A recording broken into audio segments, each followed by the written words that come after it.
Is this you?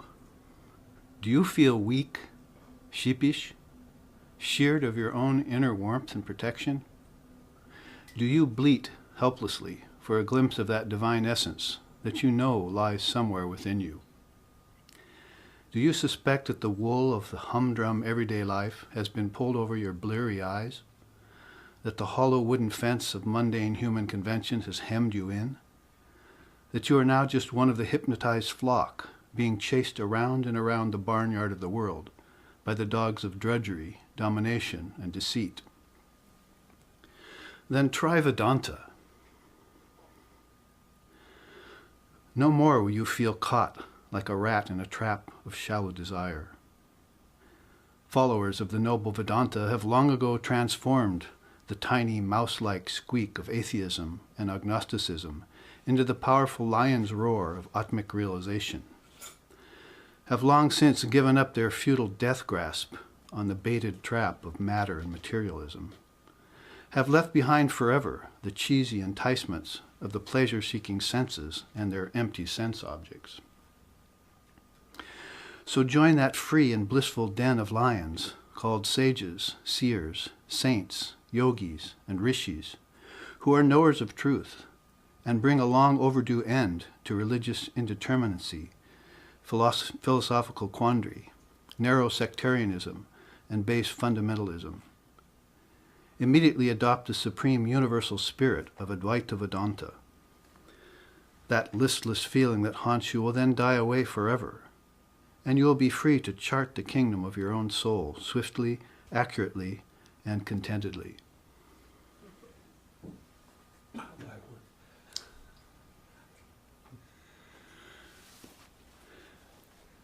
So with that rather comic entrance, and don't worry, you haven't reached Vedanta Comedy Central channel, although I'm pretty sure that that might exist in the near future. You have come to SRV Associations for a class on the Shvetashvatara Upanishad, as is advertised in our schedule. And we arrive here today after last weekend's classes on the Divine Mother and Navaratri time, that is 9 days and 9 nights of her worship. And we have before us then some of her wisdom in the form of the Shvetashvatara Upanishad. Those 108 Upanishads are emanating out of her. That is, she's the Vak Devi, and the goddess of the word. And we know how powerful the word is, having looked into the 3 matras of Om, A, U, and M, and how they align with our various triputis of life, like waking, dreaming, deep sleep, and gross body, subtle body, causal body, all sorts of alignments and correlations there with the word. So as we begin to look into any scripture, especially of Mother India's design, but I would say of all religious traditions, then we come to this knowledge of who Divine Mother really is. And we begin to see how Sri Ramakrishna worshipped her and who really he was worshiping, this all-pervasive divine energy. In fact, if we wanted to start with a chant from the Shvetashvatara Upanishad that most of you have memorized, I think, we would start with that one that says, in the timeless beginning, they realized that Devatma Shaktim, that divine energy that was in everything and was everywhere via meditation. And then, though she was covered by her own veils, like the modes of nature, then she nevertheless remained one and all-pervasive in everything, everywhere. And they had just failed to see her presence because of the limitations of their own intellects. So it's really this limited mind, if you want to call it the distinction between brain and mind, as we do in Vedanta sometimes, this limited mind and its mindset, its moods, the modes of nature, tamas, rajas, and sattva, that come over it from time to time, each one vying for supremacy day to day, hour to hour, even minute to minute, which we see in our meditations. That's why one of the reasons we practice meditations is to watch how the mind shifts. Holy Mother said that, Shisharda Devi. So we see how she is covered by these modes of nature and by name and form, time and space, and causality, and dualities, and her eightfold body, as Krishna calls it in the Gita, her purastaka body, that is the threefold mind and the five elements, how these are coverings over reality. It's a unique way of looking at things that you don't find in most other religions and philosophies, that name and form is actually obscuring reality. Most people think that name and form is reality. So they never come to know their formless essence, that state which the seers and yogis and rishis and all the beings which we just heard about, who are seekers of truth, that lion's den, what they experience in their deepest meditations. So we have to begin to penetrate through that appearance of things. Even quantum physics is helping us do that. Maybe not as consciously as we would like, but when we look back into ages gone by, even as far back as the ancient rishis, or as recent as Lord Buddha, who is only 550 years before Christ, that's not very long time, considering the length and breadth of Mother India's long-lived wisdom traditions. Then we began to see how they penetrated through this covering and had this unity of vision. Christ, 550 years later, would say, "If thine eye be single, you shall know that truth." So they were all on the right track. Age to age, the divine beings come and they get on that singular track, moving towards truth.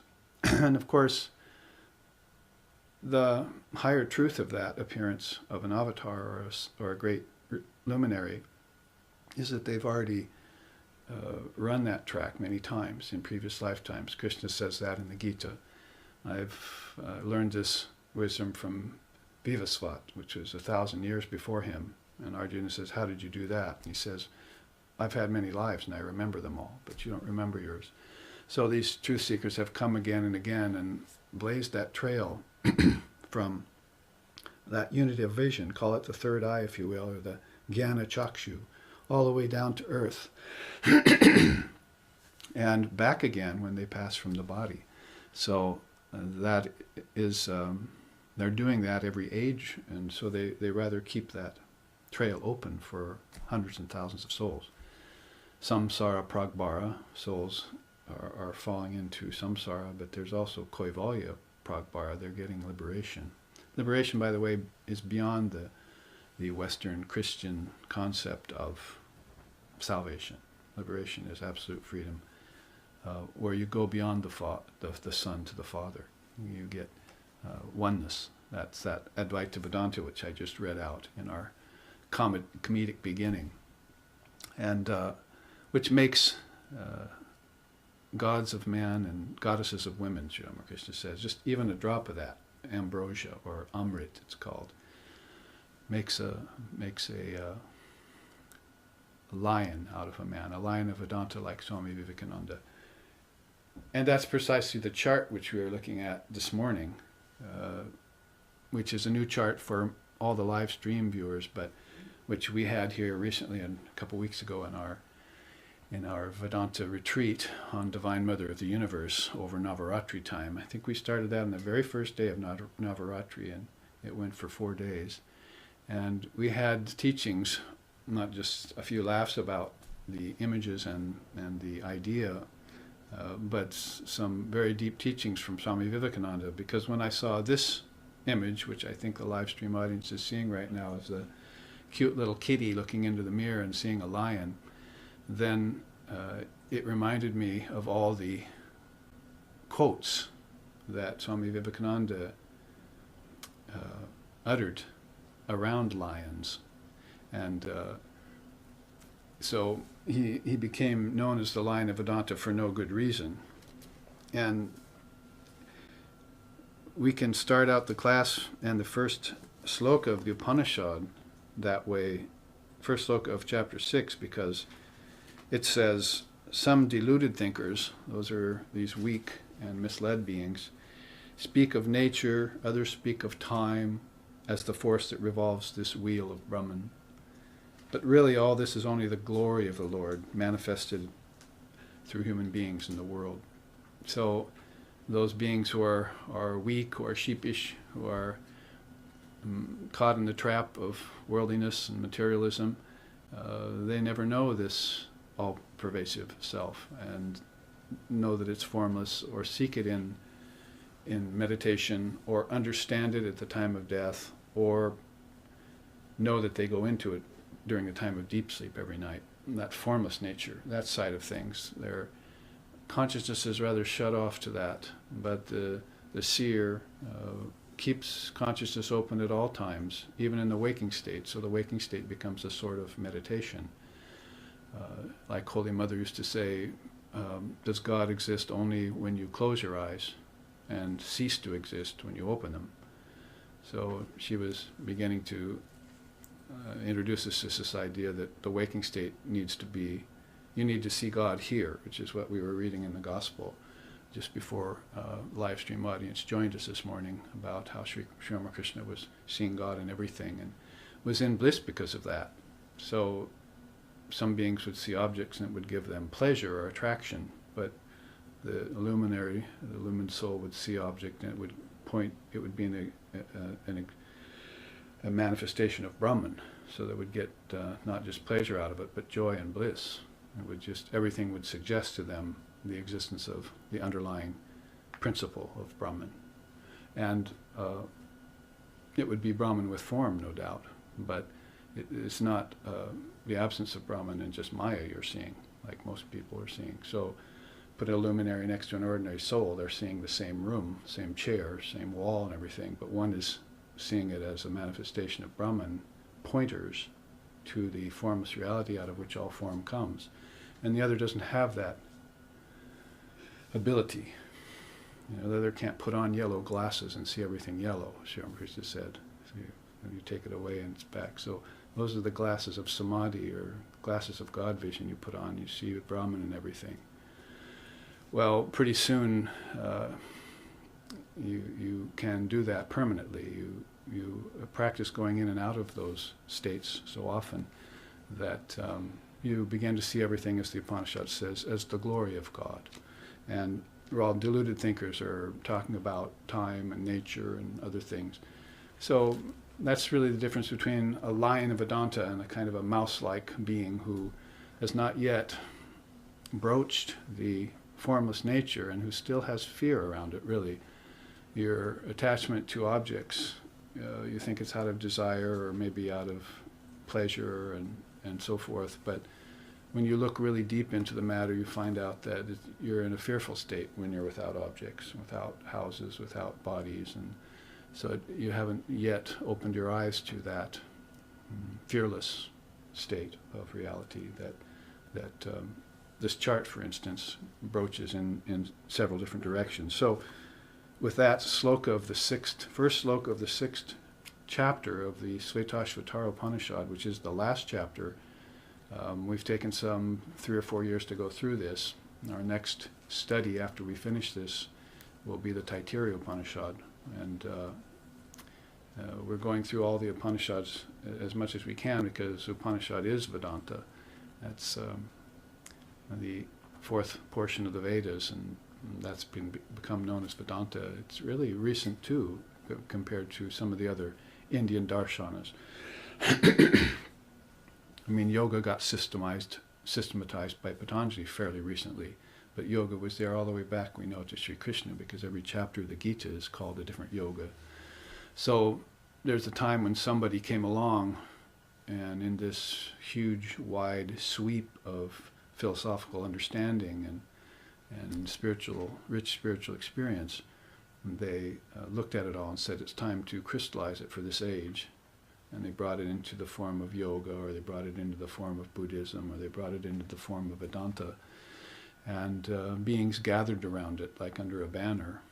And it was on the upswing for several centuries, maybe 500, 600 years, and then had a decline, and then the light had to shift from that particular vehicle to another vehicle, and that got lit up, and people gathered around that.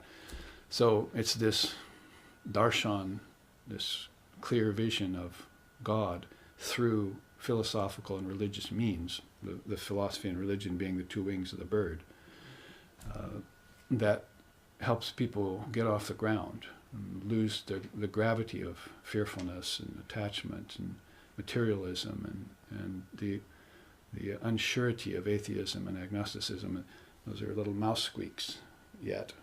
And if it was ever proven to us, then the advent and appearance of Swami Vivekananda certainly did that for us, especially in the West at a very key time. And really also in India, when the English were invading India and trying to dominate, beings like Ramakrishna and Vivekananda were there early on the scene, even before the Mahatma Gandhis and so forth. So they were stemming the tide of English materialism, Western materialism, and bringing forth this lion's roar of Vedanta as the shield, you might say. But I would say that was a time when you needed the shield, but now you need the spear with it, or the sword. And that's Mother Kali's sword. She'll bring it down on your ignorance and cut right through it if you allow it. And the things that are standing in your way are fearfulness and lack of forward motion, impediments that we know well from studying the various darshanas.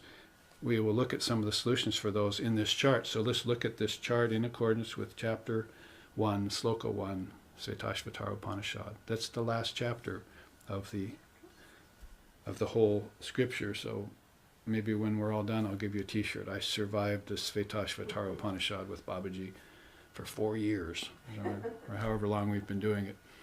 And then we'll just go on and try and survive the next one. The Western mind has to drown itself in this wisdom, lose its fear of drowning, and just let it wash over it. It's the only way to diminish the ego that's gotten so full and arrogant of itself. It's materialistic, it's materialism, and it's secular knowledge, and it's power. Pray to God, but keep the gunpowder dry, kind of mantra that my teacher used to speak of about the Westerners. So if we can be so bold and fearless as to pierce through, begin the journey and stay with it for years, then this wisdom starts to become us. It's a nice saying. It becomes us. It means we are that already, but we just have to make that transition from the mouse in businessman's clothing, politician's clothing, to the lion of Vedanta, clothed in Western garb. And this chart evinces a lot of that. Let's look first at some of the quotes that Swami Vivekananda, some of the sayings he had when he was here in the West, in his letters mostly. First he says, "Have faith in yourself. All power is in you. Be conscious and bring it out. Even if you are at your last breath, be not afraid, but work on with the intrepidity of a lion, at the same time with the tenderness of a flower." That's a good way to describe Swami Vivekananda's thinking process. He was always a harmonizer, an integrator. He liked to bring things together and show their oneness, their innate oneness. You can try and bring things together, like say, oh, let's try and bring all the religions together, but you can't even get the different movements in religion, in one religion together. Baptists and the Christians, the Catholics and the Protestants and everything, they're all going to look differently on Christ. And it's no different in India. Sri Ramakrishna used to go from one village and they worship Krishna there, and then he'd go to the next village and you'd see they worship Krishna there too. So he'd say, "Oh, I see you worship Krishna just like in the other village." And those villagers would say, "Yeah, but we worship the real Krishna." They don't. Okay? So everyone thinks their own watch keeps the right time, and then that's it. So that kind of narrow sectarianism, which I was just talking about at the beginning of the class with our opening, has to be shot down, and universal feeling of Advaita Vedanta needs to be brought in. And that's what Vivekananda brought to us, the thread running through the pearls, as Krishna says in the Gita. So one has to retain the tenderness of a flower. See, you can be a little kitty on the outside, but on the inside you have to know yourself as this bold and fearless, birthless, deathless Atman, and stand up and live that in your life. Don't let anything convince you otherwise. In other words, man is not a sinner. Man is divine by nature. Sin comes later as an overlay. Just like name and form came later as an overlay. Your original nature is ever free and never bound, and one and indivisible. The scriptures will tell you that, and that will be part of the journey, but then you'll have to find a soul also, an illumined soul. You get illumination from a soul, never from a book. And you get it from one soul and another soul. That's guru-disciple relationship. And then you're shored up, you see, and you feel emboldened, and you begin to take that journey like an intrepid spiritual traveler that you are. Otherwise, it's all just treading water, or maybe even, unfortunately, going backwards, getting swept on in the stream of Maya, and this world called materialism and lack of religious conviction. Religion with a capital R. You need to make the distinction there. And philosophy that's not about debate and money and fame, but it's about proving the existence of God as far as that can be done in this realm where names and forms simply need to be deified in order to do that. You can't disrespect things and expect that to reveal the Divine Mother, who is all reverence, you see. And you have to do it by deifying things. Don't rain on anyone's parade, as Vivekananda used to say. Now another quote there, Guru Bhakti is the foundation of all spiritual development. That's devotion to the teacher, as we were just saying. The Guru Bhakti will conquer the world. This is the one evidence of history. It is faith that makes a lion of a man. And of course, he's talking about women too. We've met some very bold and strong Vedantic women since he came here. In fact, he was all admiration for the Western women, because what he'd seen of Indian women, they had been very put under the press, you see, and very oppressed. And when he saw the American women, even back in 1893, they were not as free as they are today, but when he saw their condition, he was amazed and said, "Oh, they can do 1,000 more things a day than I can. They're dynamos." You see, so you let that Shakti out of the bottle, and like a genie, it will begin to conjure up all sorts of things. And in the spirit of Divine Mother, if that's your Ishtam, those things will be positive things. They'll be transformative things. Another quote here, "Let there be but a dozen such lion souls in each country, lions who have broken their own bonds, who have touched the infinite, whose whole soul has gone to Brahman, who care neither for wealth nor power nor fame, and these will be enough to shake the world." We saw how Christ and 12 apostles shook the world in so many good ways, and of course when there's an upheaval, there's going to be a lot of settling and negative dust rising and so forth. So that all comes with the nature of the world. Like Buddha said, first noble truth, there is suffering. So you have to know that as you work towards transcending suffering, you're going to have to experience some, and that suffering is also a way to toughen you up. You face it off. You don't run away from it. As Patanjali's teaching in yoga is that you transform the poison into nectar. See, by facing off the kleshas, that is the impediments to spiritual life, and the passions and the fetters, and transforming them. There's a power in them. Like hatred, there's a great power in hatred, great power in lust, and great power in anger, and so forth. You just need to remove the poison from it, but keep the power. That's called sublimation in Tantra. Do away with the poison of the snake, then you can play with the snake, as Sri Ramakrishna used to say. You might want to take the fangs out too. But there is a symbology there. One more quote here I want to read before we look into the actual teachings, and that doesn't mention lions, but it has the same spirit. "What I want," he says, "is muscles of iron and nerves of steel, inside which dwells a mind of the same material as that of which the thunderbolt is made of.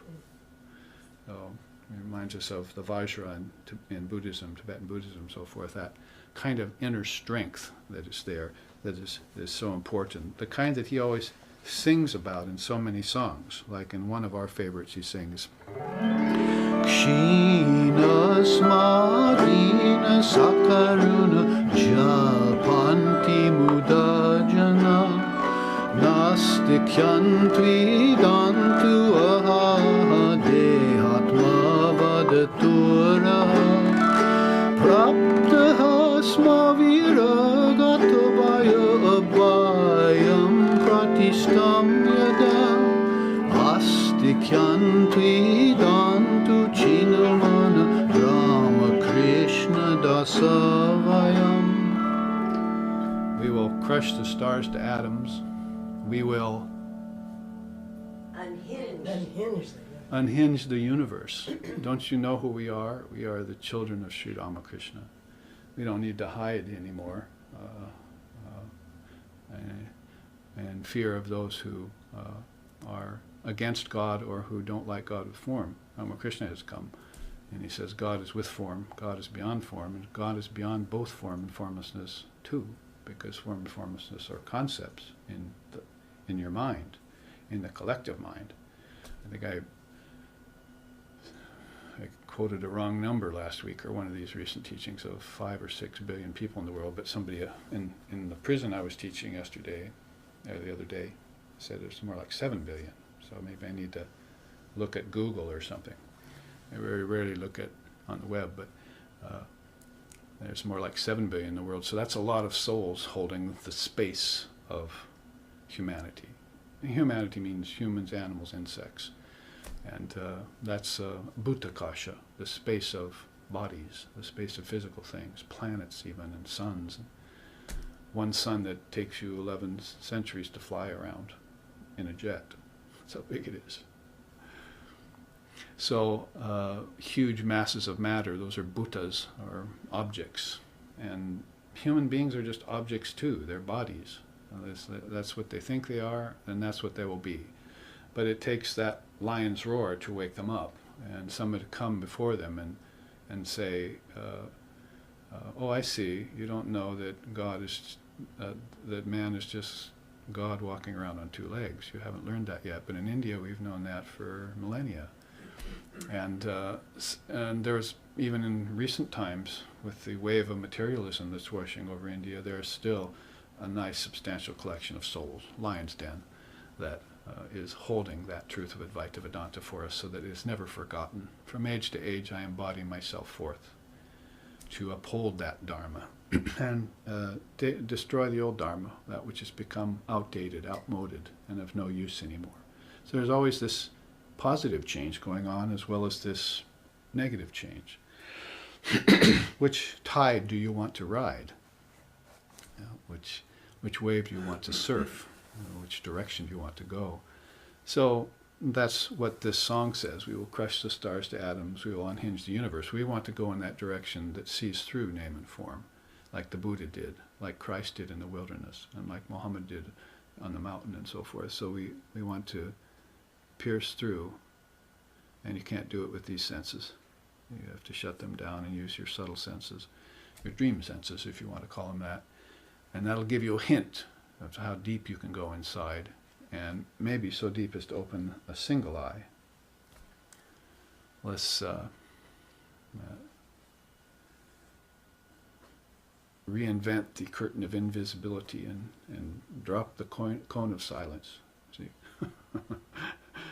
And peace will fall over everything. Peace will reign again, and we'll render all objects into atoms, crush all stars to atoms, even if they be so big as to have 1100 centuries to fly around, and we'll crush that huge star into atoms. Because those atoms are what everything is made of, and we know that there are particles much subtler than the atomic particle, all the way into the ancestor realm and into the gods and goddesses. There's a way of delineating all the kingdoms of heaven within you. When Christ and Buddha saw them, 550 years apart from one another, then they knew that they could transcend it, that it could be gotten out of. the rebirth with the ancestors in Buddha's case, and the unity of vision of I and my Father are one, I am the light of the world, and such sayings like that in Christ's case. And all the ramifications that came afterwards in those great divine descents. So this song, of course, goes on, and that's what makes me think of that lion's strength, of which this thunderbolt is made of. Now, we've seen the 3 or 4 quotes that are there. Let's look at the actual teachings now.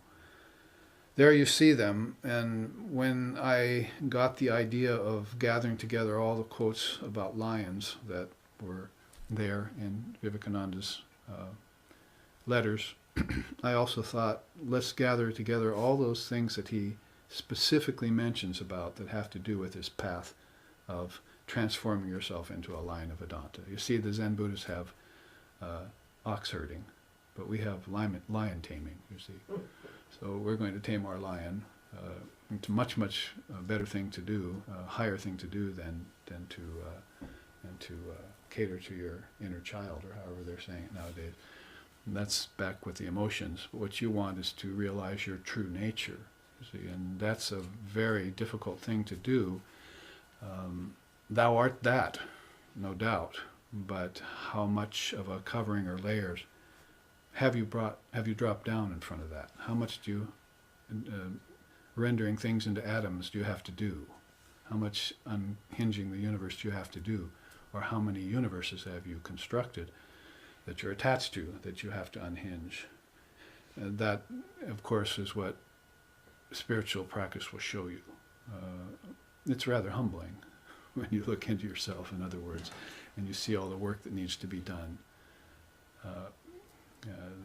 Be thee perfect as thy Father in heaven is perfect is really a statement about your true nature. But birds have nests and foxes have holes, but God, that the Son of Man has no place to lay his head here, is a whole other trajectory. You're going to have to begin to lift off of your attachment for things and prove to yourself that you're not matter. That's a quote from Vivekananda.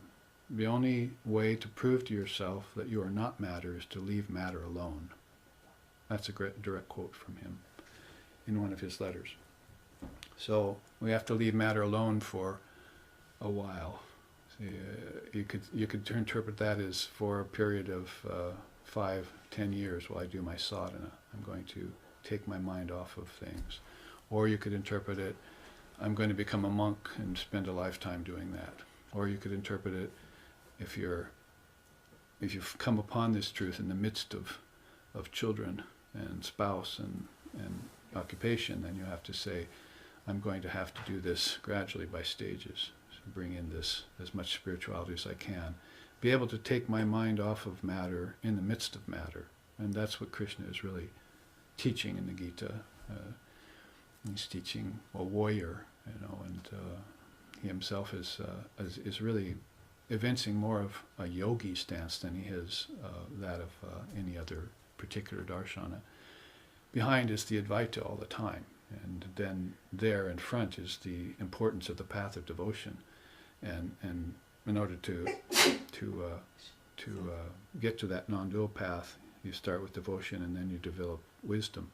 Nahi gyanena sadishyam pavitam iha vidyateya. Knowledge is the greatest purifier. So with love in your heart, you start in and you start purifying the mind of its ignorance. Because the heart doesn't have ignorance. That is, I'm not talking about the organ heart, I'm talking about the Atman heart. That in Vedanta is not an emotional seat. The emotions are up here. They're in the mind. So if you want to begin to purify, then you have to take up that course of knowledge, which is the great purifier, and begin to break down these overlays. And this might take for years or even lifetimes. Vivekananda says, you can do that in 6 months. So he's telling us to intensify. Clarify and intensify are the two things that, two best English words probably in correlation with sadhana, spiritual discipline. You want to clarify first and then intensify your effort, and that will, you shall know the truth, and the truth shall set you free then. So some of these things that Vivekananda mentioned in his letters specifically. There are a lot of other things he taught, but in this vein, those are the things he talked about. And the first one is Guru Bhakti, devotion to the teacher. So he says in that quote, the Guru Bhakti will conquer the world. This is the evidence of history, bears that out. All those beings that have gotten enlightened and have gotten free have all had teachers. Ramakrishna said, came here recently and he had 3 or 4 teachers. One for Sufism, Islam, one for Tantra, one for Advaita Vedanta.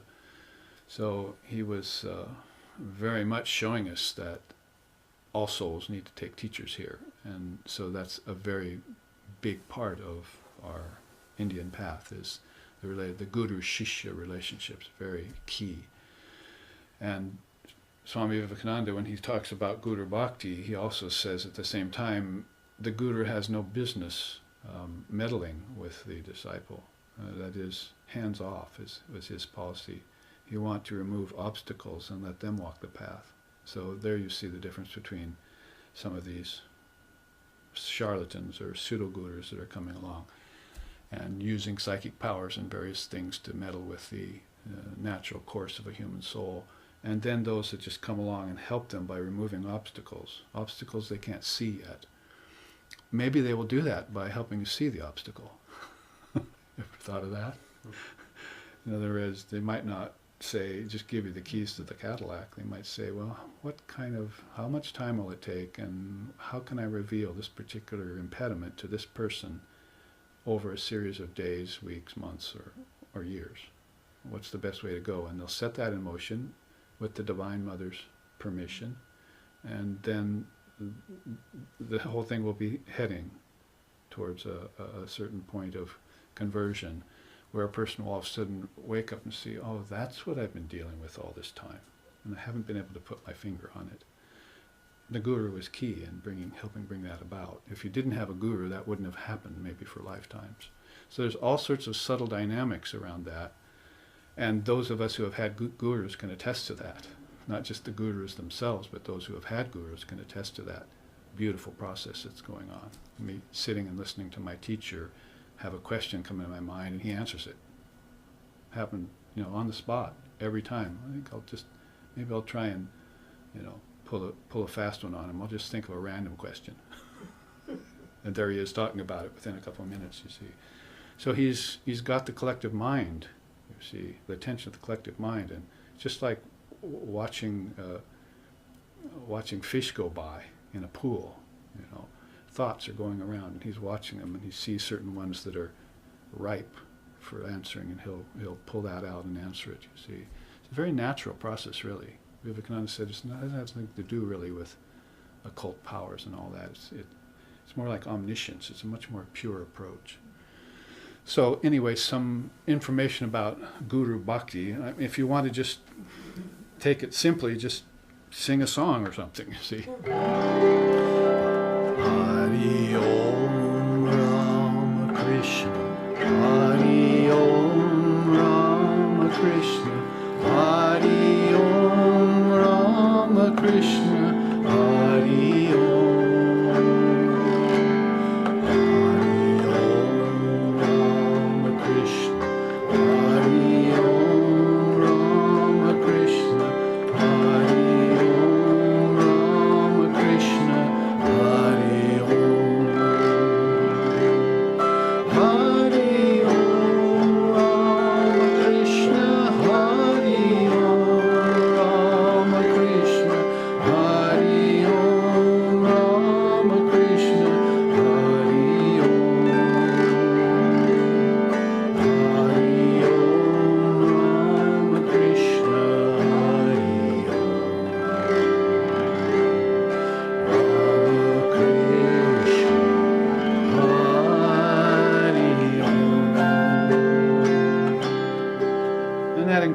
That increases your Guru Bhakti on the spot. And people are using chanting in the names of the Lord all the time. It's just, again, are you going to clarify it and intensify it, or are you just going to sit there and enjoy singing for a few minutes or an hour? Repeating the same thing over and over again without knowing what it means? Or just going to a sing-along, you see, sort of like Kumbaya, my Lord, Kumbaya, as we used to do in the 60s at the campfire, and then just say, oh, that was a good memory, you see, and you look back on it. Or are you going to clarify what's happening to you when you sing the names of the Lord, what each name means, that there are letters in the name, that there are particles in the letter, that Mother's power exists in every particle. And then you start meditating on it, and you have the combination of the wing of Bhakti and the wing of Jnanam, the two wings of the bird. Otherwise, it's just a one-wing attempt. And you're just, running along, flopping a little bit. See? That's as much progress as you can make. But if you add that second wing, all of a sudden you soar. See? So this is the integration of the yogas. And what to speak of just Bhakti and Jnanam, that's devotion and knowledge, you want to add meditation, Raja or Patanjala, and Karma Yoga to that. Karma Yoga used to be looked at as sort of, oh, that's just what everyone has to do. But now Vivekananda has brought back this idea of Karma Yoga that's really kind of bringing it all full circle. And it maybe starts out the picture, but maybe it closes it too. Or it should, because in this day and age there are too many people who have lost their way and who are suffering. Then you're going to have to engage in Karma Yoga to help them. That is, again, the way that you do it by example, not getting in their way or becoming a part of the problem, as they say. But you will show them by example how to work as worship and how to resist attaching to the fruits of the actions, how to do all work in evenness of mind, for wretched are the result seekers. A whole different kind of work than we're used to, and so that mode of Karma Yoga will become a means to show them, and then it will also become a means to purify yourself. There is only one self here, so to help the self, you help yourself first, and then you help others after. Put your own mask on first, and help others, as the airline at least has a little bit of inkling in this day and age of the spiritual over the material. So we look to gain enlightenment as far as possible, and then turn around, as Holy Mother said, and help others along the way. Your problem is already solved. You've taken refuge in Sri Ramakrishna. You've got your salvation. You're headed for liberation. Now, on the path, turn and help a few others.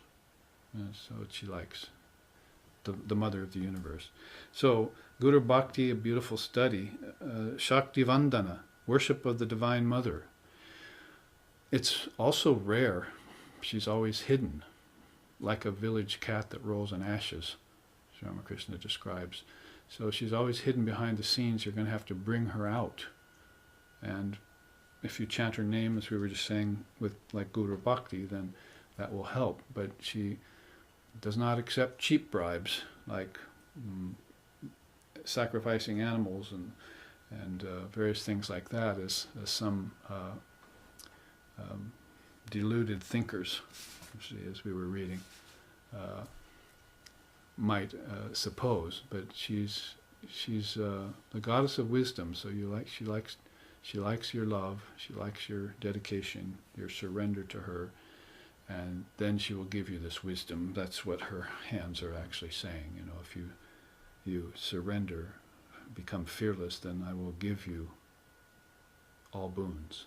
That's Abhaya Mudra and Vardha Mudra. And in order to help you surrender, she's got a sword there in the other hand. You see, that sometimes skull cup in the other hand means surrender completely to her. Give her your head. You see, she can put it on her necklace of skulls. So symbology of Kali is a beautiful symbology. It's nothing to be afraid of, but you will encounter fear when you look at it, and that's the point. To become fearless, you're going to have to encounter fear. So, Shakti Vandana, worship of the Mother, you could also sing about that, especially in accord with today's manifestation, Sri Sharda Devi. Mata Shamma Sundari Ram Ramachandra Pituge Jagadamba Bhavatarini Uttirile Navade Agahana Krishna Saptami Dina Punita Guruvar Hua Sharada Kaparama Karunamaya Avatar Karunamaya Avatar Jaya Rama Bhatti Punya Gati Sahaja Sukriti Sahodara Chiramano Bhavana Bhumi Bhavana Shama Shamala Urvara Mangala Vidatri Shanti Datri Loka Shoka Sumivahara Mangala Vidatri Shanti Datri Loka Shoka Timirahara Jaya Rama Bhatti Punya Gati Sahaja Sukriti Sahodara Shiramano Bhavan Bhumi Bhavan Shasha Shamala Urvara. I forgot I was giving a class.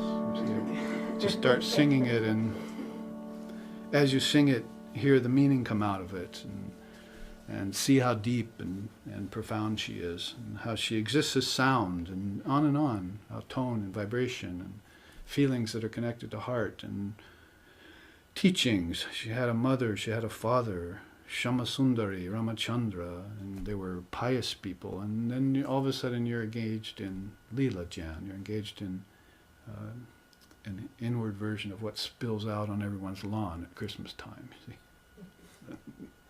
And nativity scene. It's not neon lights anymore, it's real light of intelligence that's lighting up these things inside the periphery of your consciousness. So Shakti Vandana, worship of the Divine Mother, is something Ramakrishna and Vivekananda both wanted to bring, and actually they did bring it in the form of Sharda. You talk about Ramakrishna convincing Vivekananda to come down to earth. How did they both get together and convince Holy Mother to come to earth too, you see? Because she's not just an extant consort like Sita and Radha. They say she is the woman avatar. Mother's finally made her appearance in female form as a fully manifested divine being. You can see her. Ramakrishna said she's the combination of Lakshmi, Saraswati, and Kali in this age. All those goddesses are there in her. So if such a great Paramahamsa and avatar says so, we should probably look into it. Maybe even begin worshipping like we did last Saturday night at our 3-hour Durga Puja to close the Navaratri season. Now another thing that Vivekananda brings up quite a bit is Kshatriya Virya. The Kshatriya is the warrior caste of India. So you have to have that kind of strength. The kind of strength that Arjuna was robbed of when he saw the opposite army he had to face with some of his relatives and his teacher there, some of his teachers. So he lost his manhood and dropped his sword, and that's how the Gita starts out. It's the yoga of depression. You can get in yoga with things that aren't so good too, you know. So Arjuna Vishada Yoga, it's called. He's gotten in union with depression, and this is a fearless person. I mean, he's not afraid of dying or afraid of having to face enemies in the battlefield, but he doesn't want to kill his friends that have fallen into the other army. I was telling all this scene to the inmates of different institutions over the last 2 weeks that I've gone into, and giving them a look at the Gita and how it's set up inside the Mahabharata and what led, to this battlefield at Kurukshetra, a battlefield that they've now beginning to unearth as an actual physical location. They found it and they're beginning to do diggings in it and so forth. But many people will get there doubts and their misconceptions cleared if they look at the Mahabharata, because they're saying things, they read the Gita and they say, well, that doesn't sound like India's nonviolence to me. Krishna is telling Arjuna to go to battle. He should be, letting him give up his sword and wander away. But nobody knows that Krishna tried to put off that battle for years leading up to it. You see, that those two armies were gathering over a long period of time, and that he was trying to mediate between the two clans, the Kauravas and the Pandavas, and they were headed towards this war that was going to happen no matter what. God couldn't stop it. See, so that's only further proved by the fact that Krishna takes a passive role in the battle and just drives a chariot, doesn't war. That's that presence of God and everything, neutral in all cases, and witness of all things, witness of all phenomena. Krishna, that's what he tells Arjuna. You must, I am the witness of all this. You must become the witness. Go and dispatch your enemies, and do it without vehemence, without anger, without any kind of vendetta or resentment. And if you do, you will accrue no karma from this battle, I promise you. And you should know, even beyond that, that when you do kill them, you're killing bodies. The soul cannot be killed because it was never born. So he goes on like this and just like gives this awakening to Arjuna. Talk about a spiritual awakening in the midst of the most intense situation. You see, it's got to make a big impression on Arjuna. Powerful teachings sometimes come to us, and we're in the midst of luxury or pleasure or an easy life, and that's pretty. That's really beautiful. Like one person said to me lately, "Wow."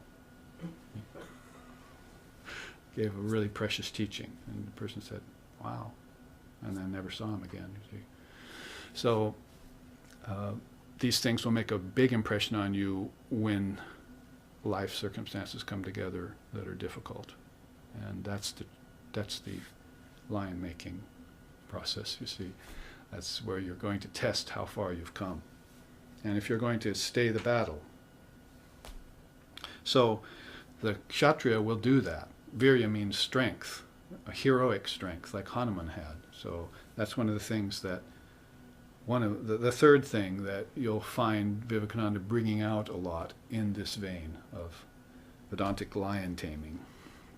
Now, Brahma Tejas is next. God realized brilliance. The illumined souls shine with Tejas. Tejas comes from Ojas. Ojas comes from spiritual practice. Spiritual practice is based in taking food and taking the energy from it and bringing it up the spine. Not the physical spine, the subtle spine that's aligned with the physical spine. The physical body, the human body, with its arms, legs, eyes. It's 9 gates, the city of 9 gates they call it, and the spinal column with its 3 main nerves. And all the hundreds and thousands of nerves that lead to it and out, in and out to the organs, is just a template for divine reality. You are actually cut in the image of the divine. That's just not a pretty saying, some cryptic saying that Christ gave, but you are actually cut in the image of the divine.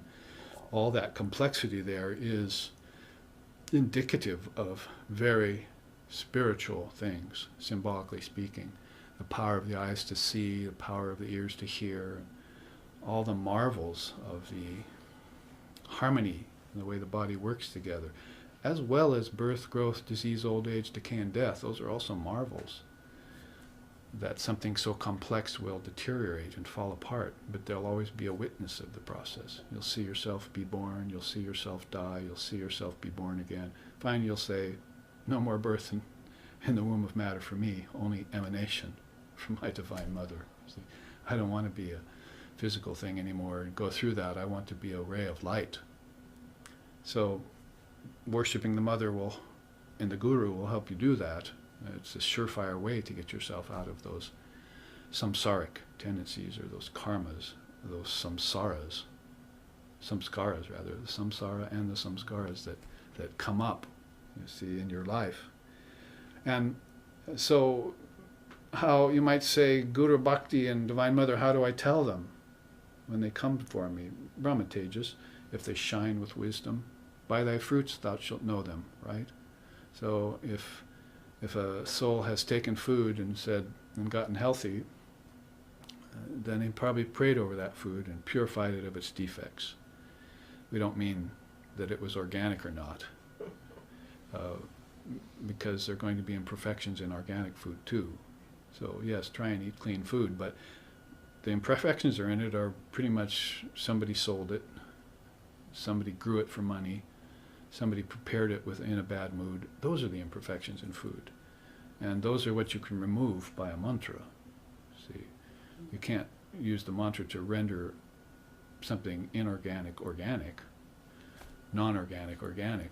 So that's just, as it were, the situation of the physical nature of a thing. But its subtle nature, you can change that.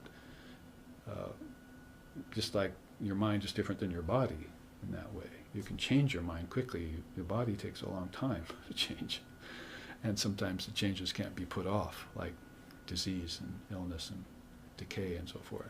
So you can change that with a mantra. So you're going to take that energy from food. Man does not live by bread alone.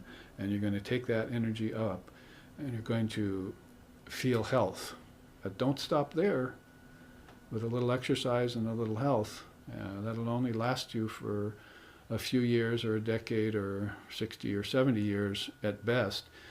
And don't stop there. Take that food, that energy, mukhya prana it's called now. It's not just food energy, but it's prana.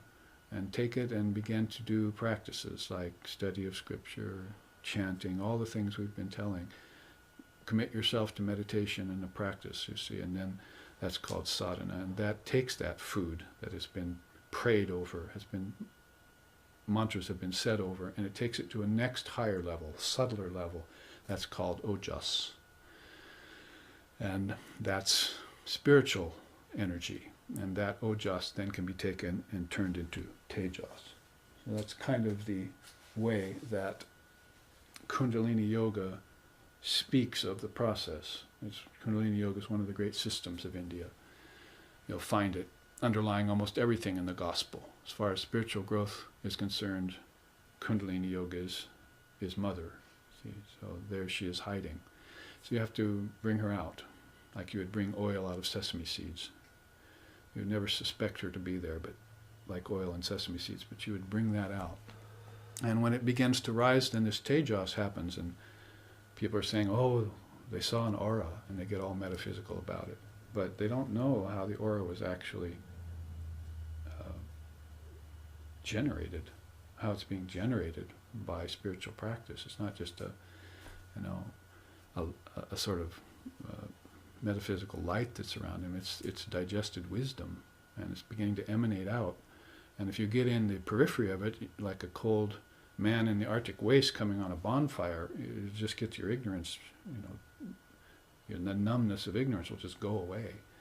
And that's why they stayed around the Buddha, Noble Eight, and the 12 apostles of Christ, and the 18 to 20 some apostles of Shankara, and the 16 apostles of Ramakrishna, all there on our mantle, women and men. That's why they stayed around close to Ramakrishna, but that tejas was shining from him.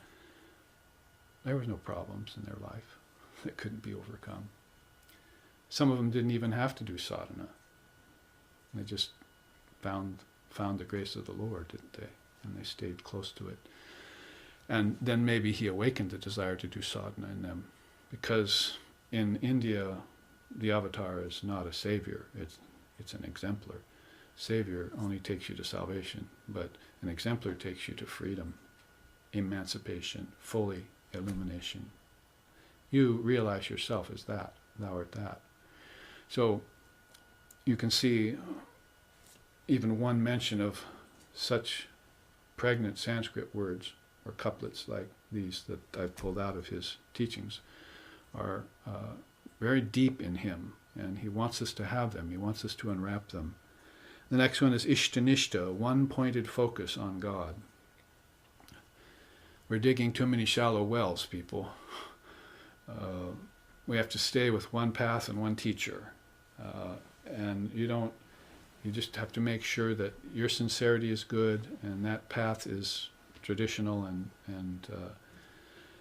that the teacher is a good exemplar of it. And you don't compare apples and oranges. You just find that teacher that you're led to, and you dive deep and you get the teachings. Dive deep, O mind, dive deep into the ocean of God's beauty. If you descend to the uttermost depths, there you will find the gem of love. Go seek, O mind, go seek Vrindavan in your heart with his loving devotees. Sri Krishna sports eternally. Light up, O mind, light up wisdom's shining lamp, and let it burn unceasingly in your heart. Who is it that guides the boat of your body across this solid earth? It is your Guru, says Kabir. Meditate on his holy feet. If I put Guru Bhakti first, you see, he'll show you the mother, and mother will give you that Kshatra Virya, and then Brahma Tejas will start shining out of you, and you can begin to gain that one-pointed focus. Ekagra, Patanjali calls it, or Jnana Chakshu, Krishna calls it, or if thine eye be single, you shall know the truth, Christ calls it. It transcends religion and philosophy at that time. Ignorance is gotten rid of by wisdom. Wisdom is transcended by truth. You must know the end of knowledge and truth, Krishna says in the Gita. You must come to know the end of knowledge and truth. So you don't stay in any kind of knowledge, secular or spiritual. You always transform it to the next deeper level, just like that Brahma Tejas has done. Ishtanishta then, one-pointed focus on a single ideal for any given amount of time until you can strike water. You dig deeper and deeper until once you have struck water, then we have no problem in saying go to another religion, go to other teachers, but get the gist of the enlightenment through that one path and that one teacher who has got it. And that one mantra which evinces it. And people are coming to me all the time, well, I've used that mantra for a while, can I use another now? Oh, no. The mantra of, and I ask them, did you know what Hrim means in the mantra? Oh, no. Well, you've been saying it for 2 years and you don't know what it means yet? There's your next step, find out what the mantra means and meditate on it. Shruti, Yukti, Anubhava, right? Or Shravana, to hear, Manana, to roll it over in your mind, and Nididhyasana, to realize it. So that has to be done with scriptures, with mantra, in your own mind, in your own heart-mind complex. Meda Kendra. It has to be done. So stay focused on that, and then once you strike water, you'll know that that water in your well is the same water in every other well around. And then you can go and build bridges between religions like our founder did, like Sixon. He used to say, I hold joint citizenship in 4 different religious traditions of the world. I think a few years after he said that, it was more like 5 or 6. He wasn't just adding merit badges and trying to do what Ramakrishna did. That had already been done. He was building bridges for people. He was Ramakrishna's devotee, so he came back late, after Ramakrishna, after the wake of that great ship had gone by, and those people who were collecting in those waves left behind, he began to show them how to build bridges, to understand each other. The Muslims and the Christians need to understand each other, or else. See, and so forth. That's how it's gone and how it goes and how it's always gone. So trying to elicit concrescence, helping each other. Vivekananda used to say, oh, when will man become friend to man? Isn't it about time we tried to support each other instead of competing with each other, being jealous of one another, all those things which are of the lower base mindset, and we start helping each other. Accretion, add on, more and more wisdom, more and more truth, more and more knowledge of Scripture, more and more experience at meditation. Increase your bhakti and your worship of the mother principle, and get free in this lifetime. It will happen. You just need to follow it, dig one well. Then Abhaya is next. There are songs about that. Abhay, pade pran shopechi, ami abhay, pade pran shopechi, ami arki, and so forth. I have found the fearless feet of the Divine Mother of the universe. Can death frighten me anymore? Those are the lyrics of your Hindu song, you see, your Indian song. Instead of, oh baby, come on, twist and shout. You see. No, settle down and be quiet. Don't twist and shout. Meditate. Realize the truth within you. So, Abai, beautiful. We just sang Abhaya Pratistam, and that kind of fearlessness is there. We like to sing it in all sorts of ways. How about in this way? Jai Vireshwara, Jai Tripurari, Jai Hamu Sab Mahima Teri, Jai Vireshwara, Jai Tripurari, Jai Hamu Sab Mahima Teri, Jai Ho, Vivekananda, Gunjadanu, Mahimati Hari, Gunjadanu, Mahimati Hari, Jai Vireshwara, Jai Tripurari, Jai Hamu Sab Mahima Teri. It's all about Vivekananda and his fearlessness, sung with a full voice and a full open heart for all to hear. See, no more curtains, no more hiding, no more need to hide. America at least has that in its favor. It's a bubble, see, inside of which the soul, no matter how decrepit or corrupt some of the systems have become in America, the soul is using it as a bubble in time where it can follow its path without too much resistance, like Christ and his apostles had. You see, fear of meeting. You see, so use this Western bubble of how many 100 years, maybe 1, 2, maybe 3 coming up, we don't know, to make swift spiritual progress toward the Mother of the Universe. And you have the right teachers.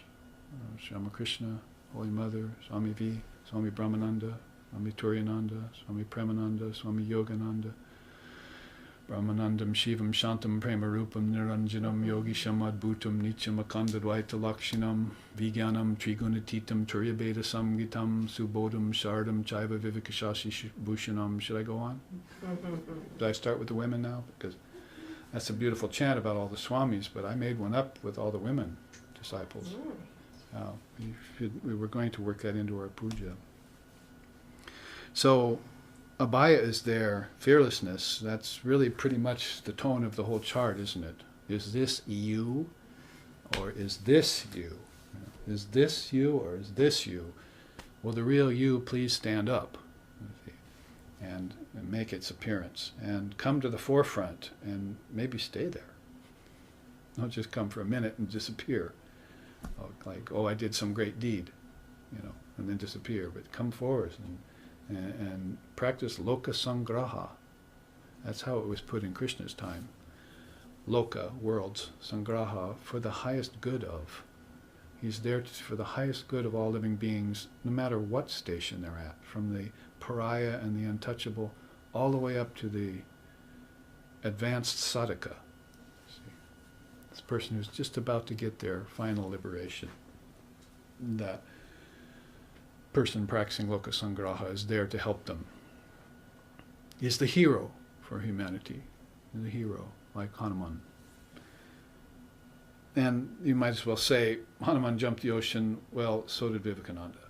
Might as well be the recent manifestation of Hanuman, because he came here to the West, and they criticized him in India for it. You've lost your caste. You've given the teachings to the untouchables in the West. And Vivekananda responded, I have no caste. I'm a sannyasin. Did you figure that out yet? The sannyasin doesn't obey the junctions of the Vedas. He is the Vedas. He stands at the head of the Vedas. He is the realized soul. How can a book compare to him? You see, Christ was just a wandering sannyasin. There was no Christianity when he walked the earth. So these beings bring the truth with them, and they live the truth. They are the truth, and when they pass into the truth. Born in Brahman, live in Brahman, pass away in Brahman, and come back again as many times as they choose in Brahman, in consciousness. You know, that thing that makes everything possible, consciousness. And so when I wrote this, I started putting there, do you feel weak and sheepish and like you can't even convince your old children of the existence of God? What kind of a predicament is that to fall in? That you can't save your own children, that you want to route them towards Maya. I was a lawyer, you be a lawyer. I got rich, you get rich. See, I got miserable, you get miserable. Might as well be telling them. Why don't you route them towards freedom, especially if you've found out what suffering is, then you're going to want to route them towards a higher truth. They're not your children, Christ said. They're souls that have come to you for guidance. You have to be adept at guiding souls, reading their samskaras, what their mind's like when they're young. I had a 4-year-old boy here meditating with me downstairs in the shrine yesterday. That's getting them young. See, now sit up, little boy, in the pillow, keep your spine straight, stop your mind, slow your breath, sit there, and they're gone. I wish more adults would be that easy to get into meditation. And then you try and bring them out and they won't come sometimes, you see. They remember what it's like to be floating in the Divine Mother's womb. You're not actually floating as a fetus in the mother's womb. You're actually floating in the Divine Mother's womb as a soul. This is just, again, a sort of representation of what's actually going on. Everything that's happening in the physical world is a mirror of what's going on in internal reality. This is a reflection of your dream state, and vice versa. But this is the solid mass here. To incarnate across this vast planetary realm consisting of earth, air, fire, water, and ether is a heavy burden to the aspiring soul. Another line in a song of India, you see. They want to speak out their heart in terms of bondage and liberation, form and formlessness, freedom and so forth. They want to speak that out in every way that they can possibly express it to you. And they're suffering too. It's not the blues we're talking about. The blues with nowhere to go. It's just explaining the nature of suffering is, the first noble truth. And then go on to the second noble truth. Why should you stay blue? Or go to the blueness of Krishna. See? So you go to the cause of suffering. And then you go to the way out of suffering, and you find the Eightfold Path, and that was Buddha's novel way, ingenious way of placing the spiritual path in perspective at a time when India was in a decline. We were saying last night at satsang, these lights come. The light is everywhere and everything, and so all these religions and philosophies and ways and paths and darshanas are like there as reflectors, you see. And one gets lit up one age, and then the light gets taken away, and then the light lights up another whirlpool of that in the ocean of consciousness, and it lights up another one. 500 years passes. So Buddhism has its day, Vedanta has its day, Advaita has its day, Tantra has its day, and then long periods of cycles of time, that all comes back again. And each time one of those gets lit up, if you're a little fishy right there in that little whirlpool, you see, then you've lived an enlightened lifetime. And Dharma is yours forever. You will never be born in ignorance again. No person ignorant of the Dharma was ever born in his family ever again. That's a line in the scriptures. So it's not just you save, it's others. Ahimsa, non-aggression, is one of India's pillars. It's not thou shalt not kill, it's thou cannot kill. It's impossible to kill something that's not born. And India knows the soul's unborn. So with that, armed with that bit of non-dual knowledge around ahimsa, then they can go anywhere and do anything and take on and put off bodies like a child outgrows clothes, and without any fear. See, back to the kind of underlying tenet of the whole chart. Without any fear. Even a little bit of the practice of this yoga, Arjuna, will save you from the great fear. Krishna says to Arjuna, after he says, how, if I fail at this yoga, won't I just be rent apart like a cloud in the sky by the wind? Oh no, even a little practice of this yoga will save you from the great fear. Then you'll be born in the households of pious people, and after that you'll be born in the household of rich and prosperous people who love the Dharma. Then you'll be born in the family of yogis and rishis. A birth like that's very rare in this world, Arjuna. So the only problem with all this is that as soul gets higher and higher, they're probably not going to have families anymore. It'd be very hard to find yogis and ascetics, monks and so forth, having families, but yet they're looking for families if they have to come back to this world. They're looking for good parents. So no matter how you cut it, we have to become enlightened and then teach our children enlightenment, because if we have more lifetimes, we want possibilities. Why do you think people have been born again and have some familiarity with each other? Kings and queens of England. But what to speak of them? Souls that are born in suffering together, helping each other through their suffering, or adding to each other's suffering. People you hate, people you love. It's because they're caught in this wheel of samsara spinning onward. And at some point they'll want to get free, and they'll start creating circumstances for themselves to get free. They'll start making friends, real friends. And those friends will incarnate with them in the next lifetime as their mother, their father, their sister, their brother, their child. So you want to make sure that you give yourself and them plenty of room to be born in conscious conditions. When we say, when will man be friend to mankind, we're not just saying, oh, let's, take our neighbor a pumpkin pie at Thanksgiving or something. You see, we're saying, let's create a positive situation for us to grow spiritually in, because then we're heading towards eternity and away from relativity. Why is science always talking about relativity all the time and never mentioning reality? There's an opposite to relativity, It's called reality. Should look into that. Along with non-aggression, not hurting anyone, anything, in thought, word, and deed, you have then tyaga, mature renunciation. That's there are different stages of renunciation, but mature renunciation is the best. I describe it as this way: a monk renounces the world and thinks it's unreal and hollow and ephemeral, and renounces it completely, and that's the end of the story. Another monk renounces the world, but realizes that the world has come out of him, and that's the road to mature renunciation. It's not unreal and illusory. One Swami woke up out of, just before death, came to consciousness and said to his person sitting near him, God is real, the world's also real.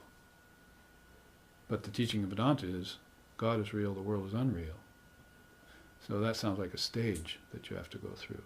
If you're attached to the world, you have to see through it, see how hollow it is, know that it's shifting sand, and separate the wheat from the chaff, and get to the real, that's all. Then once you're at the real, they say, through neti neti, you get iti iti, which means, oh, that world that I renounced was God too. But I couldn't get to that realization without renouncing it, see.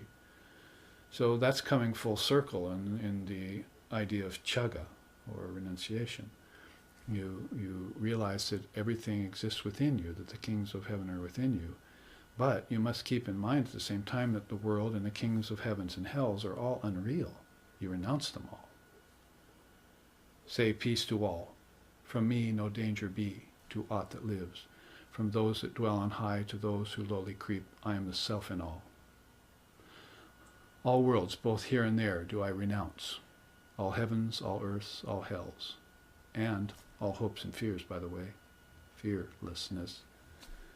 Thus, cut thy bonds, Sannyasin bold, say Om Tat Sat Om.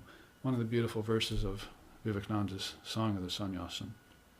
So he says, all worlds both here and there do I renounce. So he renounces them after knowing them. You see, knowing that they came out of him. In other words, his mind gave them birth, and his mind should shut them down. Because every 24 hours he's doing that anyway. He wakes, the world pops up in front of him, he goes to sleep, dreams a different world, based on the same world, then he goes into deep sleep and both worlds go away. the three worlds disappear. And he comes back again, says Shanti, Shanti, Shanti, and he wants to protect them, you see. So that's mature renunciation, the way we understand it through the advent of Sri Ramakrishna Paramahamsa and Sri Sharda Devi and Swami Vivekananda. So, Chaga, it's the opposite what you get when you say Gita, Gita, Gita, Gita, Gita, Gita, Gita. It turns into Tagi, you see, renunciation. So that's the real meaning of the Gita scripture, Sri Ramakrishna says. It's what you get by saying it 10 or 15 times. It turns into the spirit of renunciation, but mature renunciation. The world has a certain level of reality, even if it is consisting of atomic particles that are changing at a billionth of a second, like sand under your feet. It still has a certain sense of reality there. And you can make good progress there in the body, in the world, if you so set it up that way. You have to set it up that way. Brahmagyanam, oh lucid Brahmagyanam, Vivekananda used to say with an exclamation point. Supreme wisdom, or you could call it Atmagyan, like Lord Vashishta does. It's that superlative wisdom that transcends all other kinds and forms of wisdom.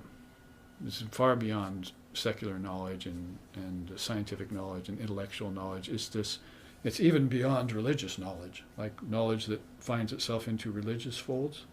It's spiritual wisdom, Brahmagyan. It's the highest and best of all things. And a man or a soul, a woman putting their mind on that will turn into that.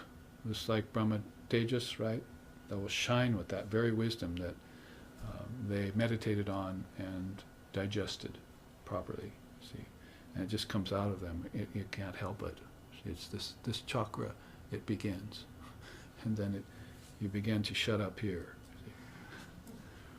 So one of these days, if you don't see me speaking anymore, you'll know.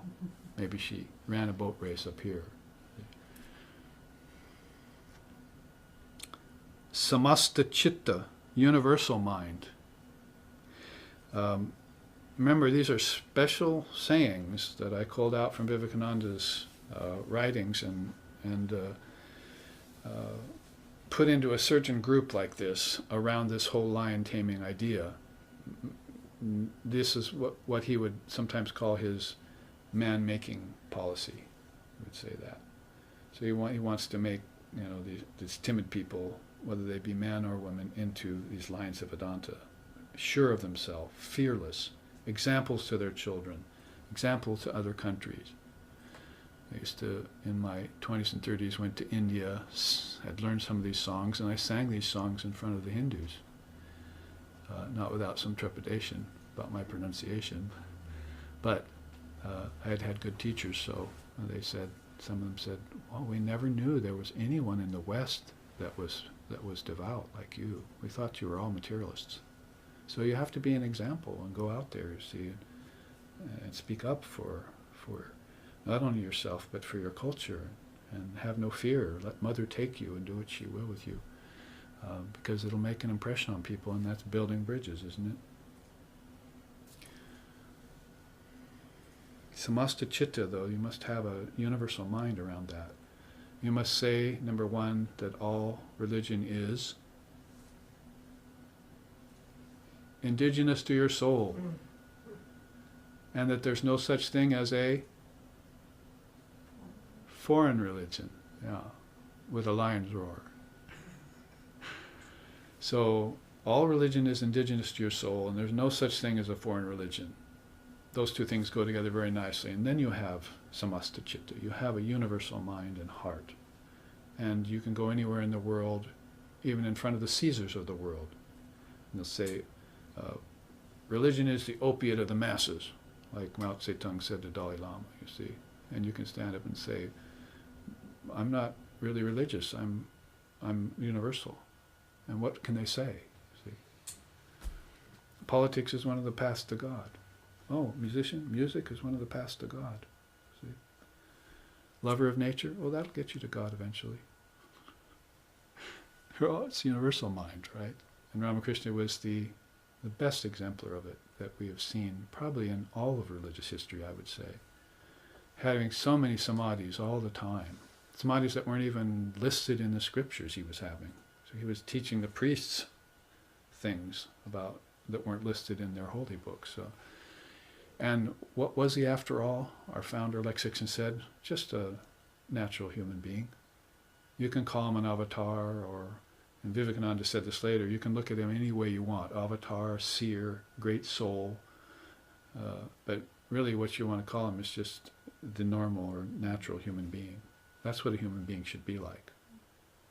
And if you saw him without an ego, then you'd know that he had no pretenses about who he was. And, that would be very inspiring to you. Say, well, here's a unique soul.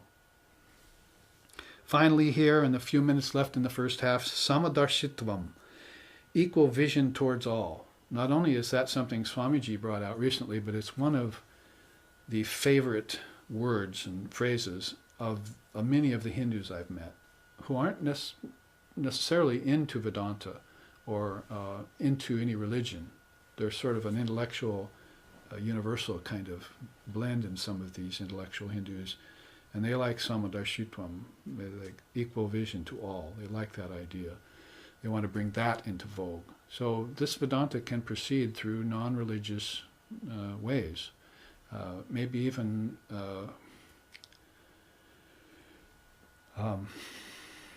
not through ways that are specifically through the scriptures, the wisdom scriptures. That would be putting together the universal mind with equal vision to all. Like Vivekananda said, we need to go amongst the politicians and talk politics to them. We need to go to the worldly people and be able to talk with them. We need to go to the bhaktas and talk devotion. We need to go to the gyanis and talk jnana. We need to be able to adapt ourselves to all those different ways to be a fully rounded spiritual soul. And then we can reach all beings. So there's 10 stages of bodhisattvahood in Buddhism, right? The 10 pure lands, they're called. Dasabhumikas. And at the 8th level, you give up being a Buddhist. So you get your enlightenment, that very first land that you reach, then all the Buddhas say, ignorance is dead. Now let's see what the soul can do. And then they start stepping up in these attainments inwardly that build up your treasures in heaven, right? So this is what you find out what that really means. What are the treasures in heaven? Riches? Streets paved with gold, running with milk and honey? Sounds like a sticky mess to me. They should rather be building up these treasures in heaven, which is this attainment of spiritual goods, righteousness and dharma and teachings and abilities to help others that marches inward in 10 steps according to that particular tradition. And at the 8th step you look and you say, if I'm going to help all sentient beings out of suffering, then I can't appear as a Buddhist anymore, specifically. Giving up Buddhism means that's your main route which you arrived there by, but you put that in the background. You say, now I'm samasta chitta, you see. Now I must have samadarshitvam, and I must be able to reach all beings and help them.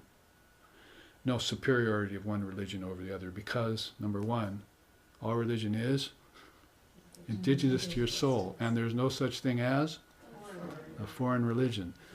So with those conclusions, and with this chart now looked at from its comedic portions all the way through to its teachings and its quotes about how to make lions, how to tame the lion inside of you, if you want to put it that way, we will take our break.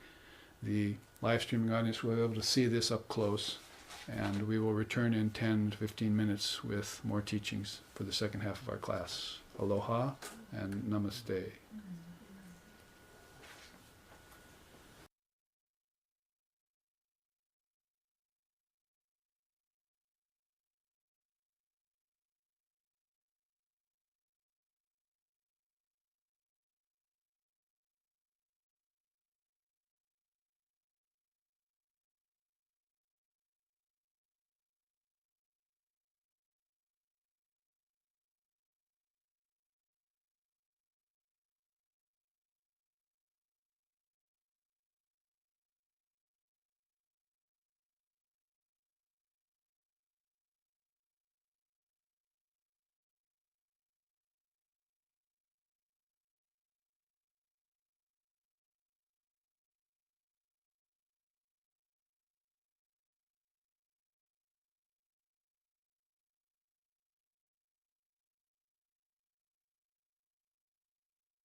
Welcome back to the second half of our class on Divine Mother Wisdom in this month of October, which is always a profound month for Shakta Advaitavadists.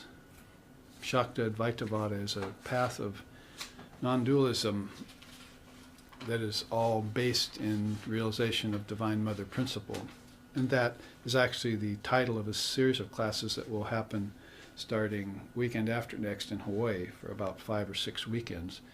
We'll have a series of classes on Shakta Advaitavada, and mostly around that chart that we used last week and the chart we used at the retreat, if you remember, of the goddess, which, by the way, has about 6 or 7 more new additions to it since last you saw it.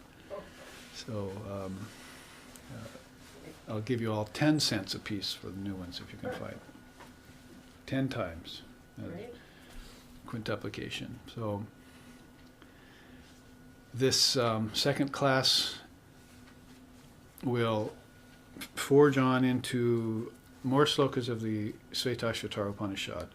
Shvetashvatara being the great Rishi who was the author or the grandsire of this lineage that this particular Upanishad came out of. Most of the families of ancient India distilled their wisdom by the end of the time, and based on one illumined soul that really found its way into that lineage, and then the tradition was passed on to the children and the children's children, and that's how this long lava tube of wisdom reached the ocean and added on to the land. Of course, I'm citing my home where I live in Hawaii, where several acres get added each period of time to the island by these lava tubes that go underground. So like that, these great wisdom traditions were left untouched, and 108 Upanishads left now.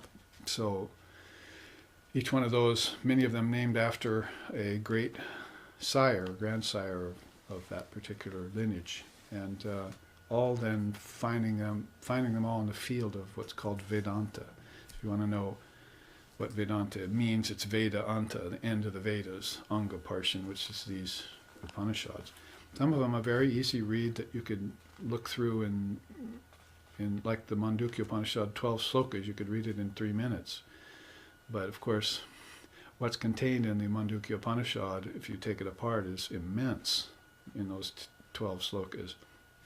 And we know Gaudapada did take it apart and did his famous karaka on it. We've taken that karaka in retreat several times and tried to penetrate it. It's very non-dual and somewhat a bit abstruse, but rich with teachings on the word, on the waking, dreaming, and deep sleep state of humanity, on Maya. The firebrand portion of it is called, where you get the tracer at night of the firebrand, the appearance of things that aren't there. Just this really, really deep commentary he did on 12 mere slokas, all about Om, the word. So Upanishad's very rich, and we've been looking into them. We've been looking into even some of the minor ones with quotes I've drawn from them, and classes here given by Anurag and Annapurna, are substitute teachers and so forth that are standing in while I'm away to give these their impressions on their studies of the Upanishads. Not only just the 10 main ones, but these 99 other ones that are called minor Upanishads that Shankara didn't have the chance to comment on in his brief 32-year-old life. So all of those are rich too. And for instance, recently I've taken one of them called the Yoga Kundalini Upanishad and formulated a book called Reclaiming Kundalini Yoga out of it, based on that one Upanishad. So that's available now. In about a month, we'll have this new book from SRV that I've composed called Dissolving the Mind Stream. Sometimes we show that chart and look through it.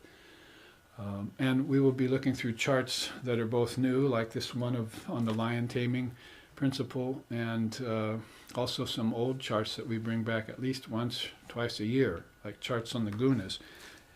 This first sloka of the Upanishad then was all about delusion and power. Those deluded thinkers speak of nature, and others, they speak of time as the force that revolves this wheel of Brahman. But really, all this is only the glory of God manifested in the world. So when you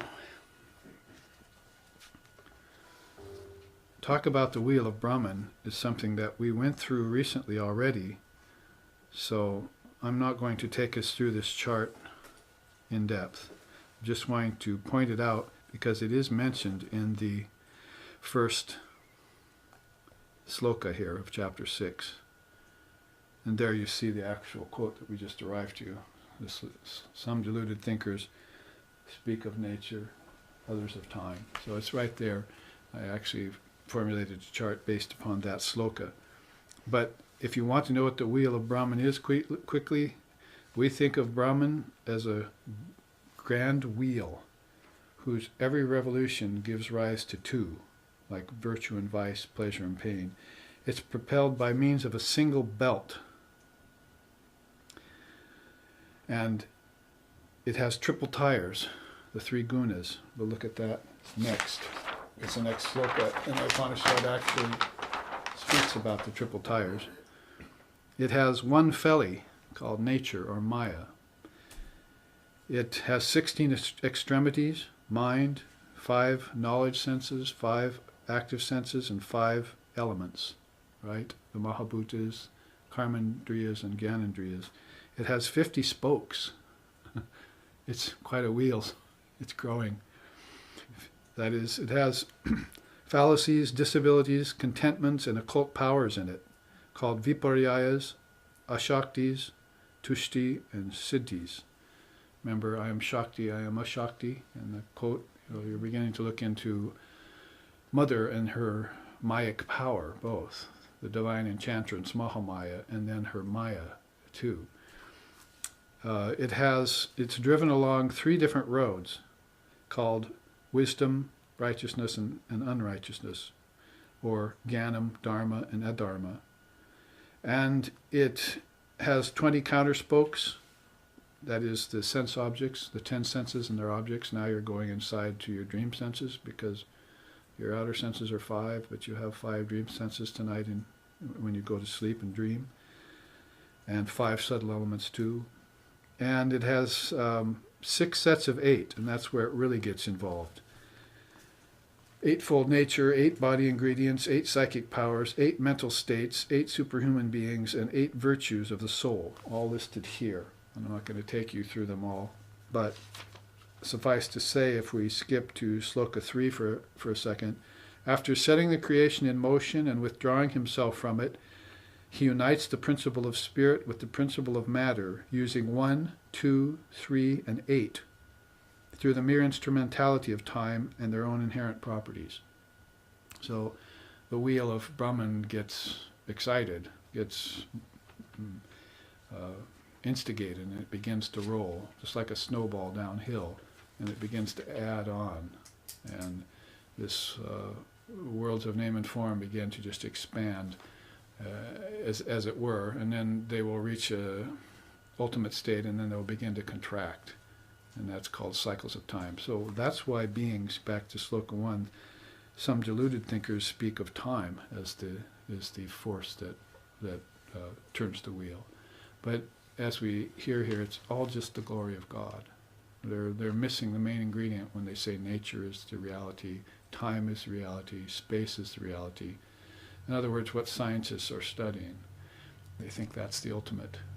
Some of them are just get restricted to Earth, like archaeologists, and so if they're looking for all the mysteries on Earth, others go out into space and those kinds of Earths, and toward the principle of ether, which is actually a deeper step, because there are 5 different ethers that have been noted by the luminaries. The first is physical, the second is energy, called prana. Man does not live by bread alone kind of energy. And then mind, there's a space of mind, there's a space of intelligence, and there's a space called your ego. These are all subtler and subtler, like 5 Russian dolls tucked back inside of each other, all coming out of this main glory. Now, here's where, if you're looking into the Upanishads and you say, I thought they were non-dual. I thought they were absolutely non-dual, like the Ashtavakra Samhita or the Avadhuta Gita or some of these scriptures that just are nothing but oneness. Every sloka is about oneness. There's just no mention of 2, really. hardly even an inference about two-ness or manyness. But now the Upanishads are supposed to be undual, but talking about something that has power, something that creates, something that effloresces, something that grows, something that expands, something that contracts. So the commentaries make sure to tell you that for the concession of people's understanding, we have dropped to the qualified non-dual position in order to explain these abstruse truths to you. Don't get waylaid, you see, by thinking that Brahman changes just because its external form changes. The truth is, its external form doesn't even change. Nothing changes, nothing transforms. There's only one reality, and it just is taking on grosser and grosser levels of vibration according to the mind's ability to see. And when you get to the senses, they're so limited, the Upanishads say, they're only outward going. So you need these dream senses. You need this second set of senses to start your inward journey. You need to connect your waking state to your dream state. And Ramana Maharshi says, then you'll know that this is dream number 1, and tonight's dream is dream number 2. Then you can go on toward the deep sleep state and towards Turiya. And Turiyatita, you can begin to see yourself as a formless entity at the hub of all this, the author of all this. So you're talking about the glory of God in which nature is found, in which time flows, and in which space manifests. Then you're talking about Ishvara, and you don't want to confuse that with Brahman. There are plenty of mentions of Brahman here. And this is actually called the wheel of Brahman, the Brahmachakra. So just a quick look through that so we can remember what is involved in this external process from Maya on down. You see this felly, and all propelled by this single belt, and the gives rise to dualities every time it turns. Dualities like good and bad, pleasure and pain, virtue and vice, bondage and liberation are being thrown at us by the turning of this wheel all the time, and we're getting enchanted by it and hypnotized, and we can't work our way out of it. So you gain a power, you see, and you say, I think I will get off that merry-go-round, like Buddha did, and I'll watch it from a distance and see how it works.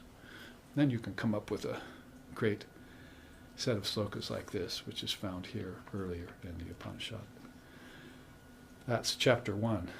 And I had a hard time taking that early sloka and turning it into an 8 by 11. But that's the best I could do right there using that image. We think of him as a universe resembling a wheel which has one felly with a triple tire, 16 extremities, 50 spokes, 20 counter spokes, and 6 sets of 8, which is driven along 3 different roads by means of a belt that is single yet manifold, and which each revolution gives rises to sets of 2s. Nice sloka, I see. And you kind of look at it, you're simultaneously amazed and confused.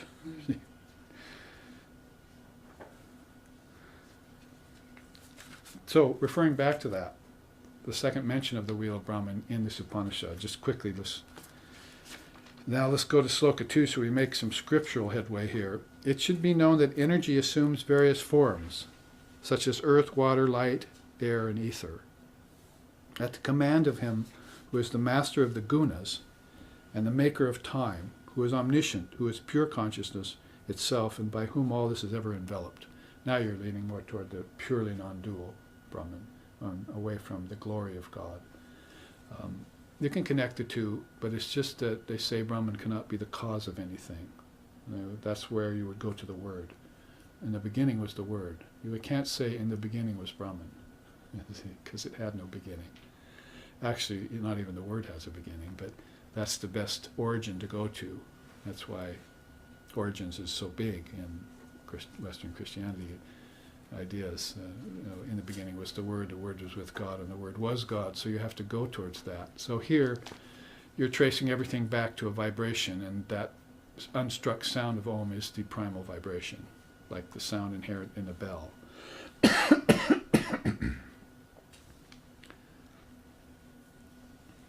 We read Sloka 3 already, but when in terms of threes, this is one of those threes, the 3 gunas, which can actually get us out of quandaries that we're in.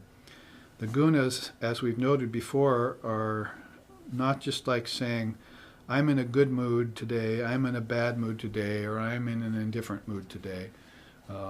It's like the gunas are different. The gunas are modes of nature that naturally rise and fall all the time, and they're always vying for supremacy with one another, and they're always mixing. Just meditate an hour tomorrow morning, and you'll see what I mean.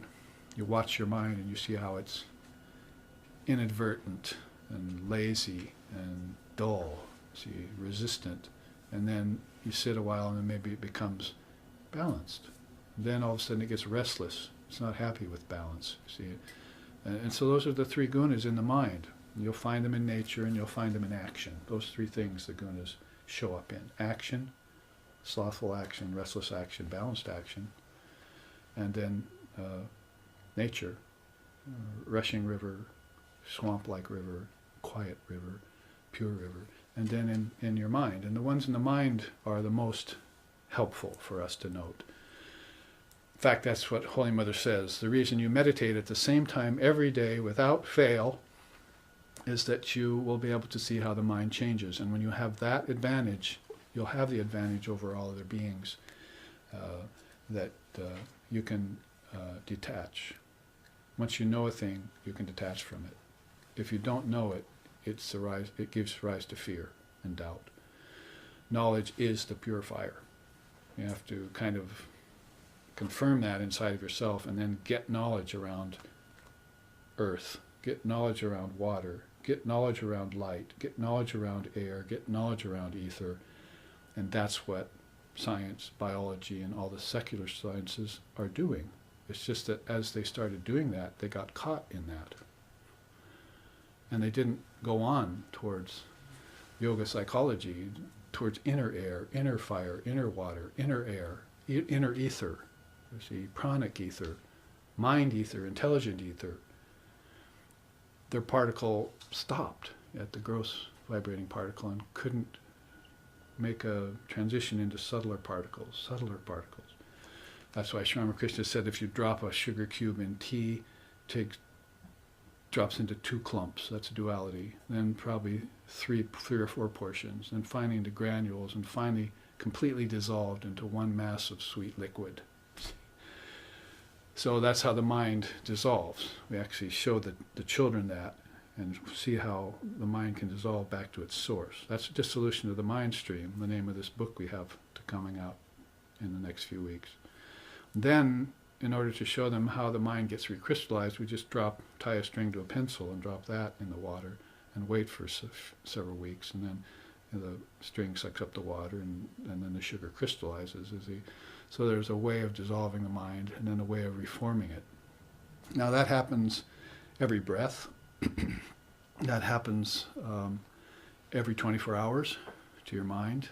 It happens every lifetime, when called birth, life, and death. And it happens every yuga, to pralaya, and back to yuga again. Every circulation of time, 4,320,000,000 years, if you want to call it that.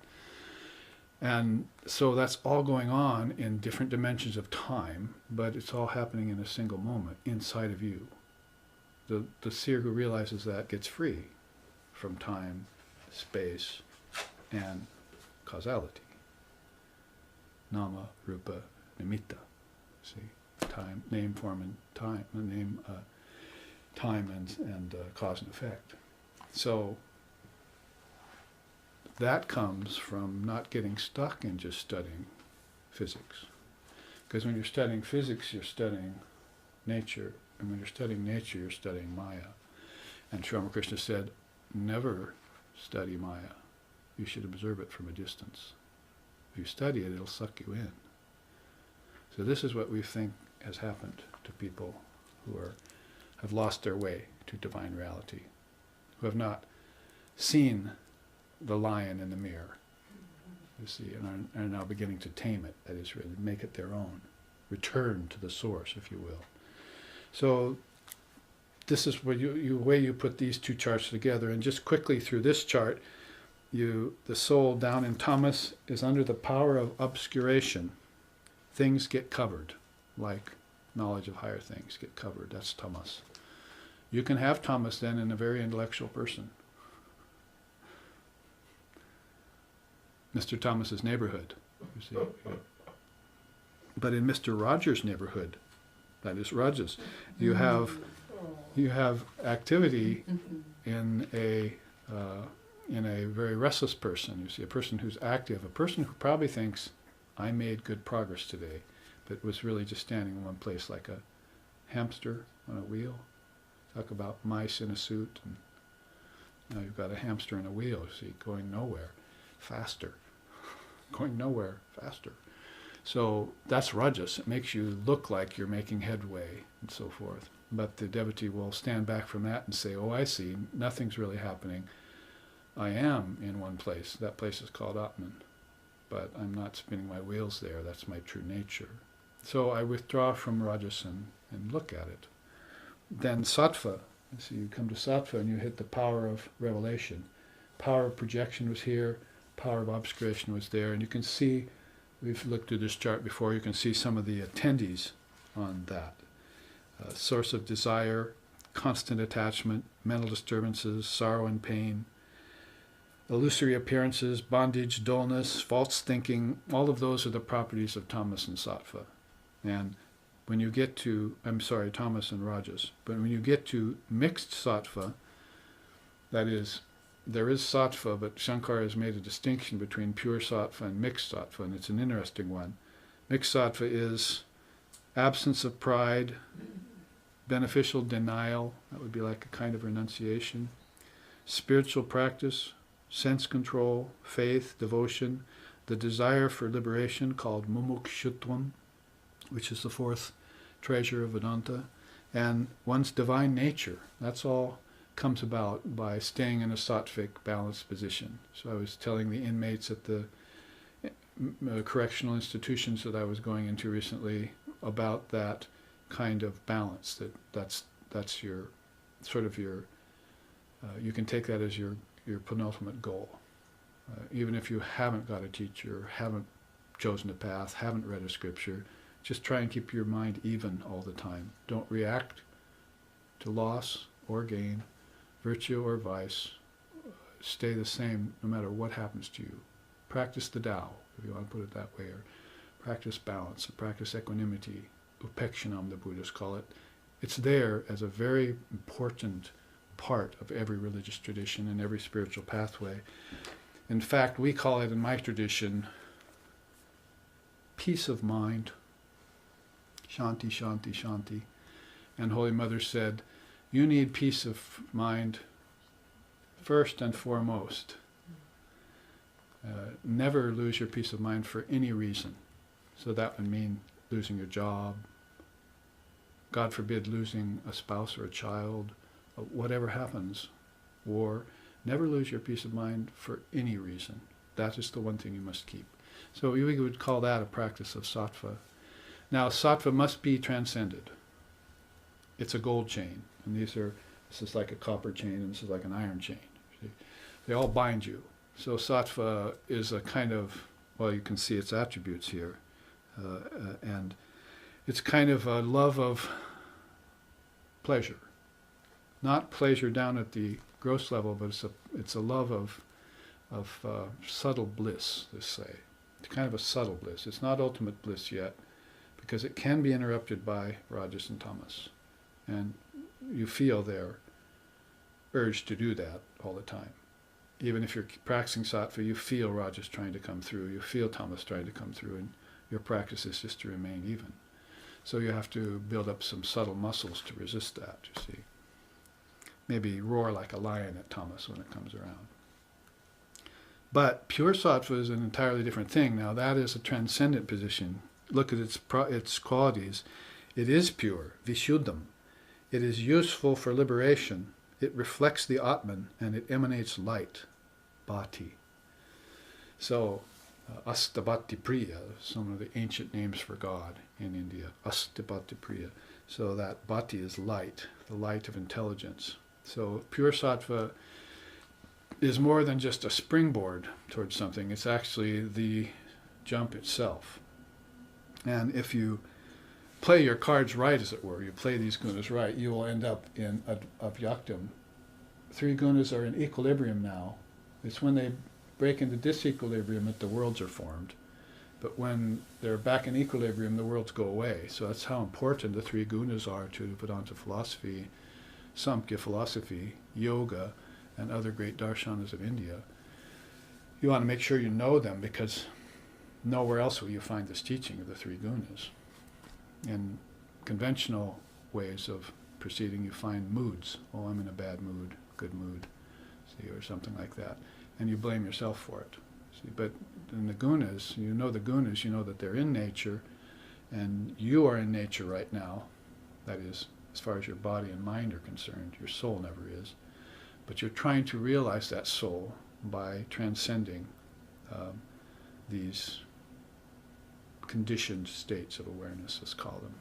As silly as it sounds, that consciousness could get conditioned, it does happen apparently. So as you take that inward journey, then you're mastering the gunas. So one of our Swami's names is Swami Trigunatitananda. He is the bliss of transcending atita, the 3 gunas, triguna. Good name, because if you can do that, you are already at the undifferentiated. You're at that hub that produced the gross and subtle bodies. That is, your mind and your physical body. It produced those that came out of the undifferentiated, unmanifested prakriti, and they're going to go back into them. But now you're a knower of how that happens. Before, you were born in the fetus without knowing anything, and you didn't know anything your whole life, and neither did your parents. You didn't know the one thing worth knowing by which all else is known. You just knew the many zeros without the one in front of it. So when you find out this secret to creation, Srishti Rahasya, then you have a huge number. You put the one in front of all those zeros and you're rich. You see, you're a knower of Brahman. You're rich with all the abundant wealth of the kingdoms of heaven within you. The spiritual treasures of the mother begin to become unfolded for you, and you're the seer, and you just see them, you see. And you see them as contained within yourself. Time and space, karma, all contained within yourself. Name and form, all contained within yourself. Bondage and liberation, as ideas, contained within yourself. Ishvara, contained within yourself, the great self. So that is a freeing thing, and that's the secret of how things get projected via disequilibrium. And it's there in the key parts of the scriptures. That is the beginning of disharmony. When the worlds start to form, the gunas are broken out of equilibrium. And so when your worlds start to form and you go to meditate, you dissolve them, then you want to put the gunas back into equilibrium for an hour and see what that's like. See if you can do that. I dare you. But you will notice at first as you practice that you're restless, you're lazy, you're inadvertent, you're sometimes balanced.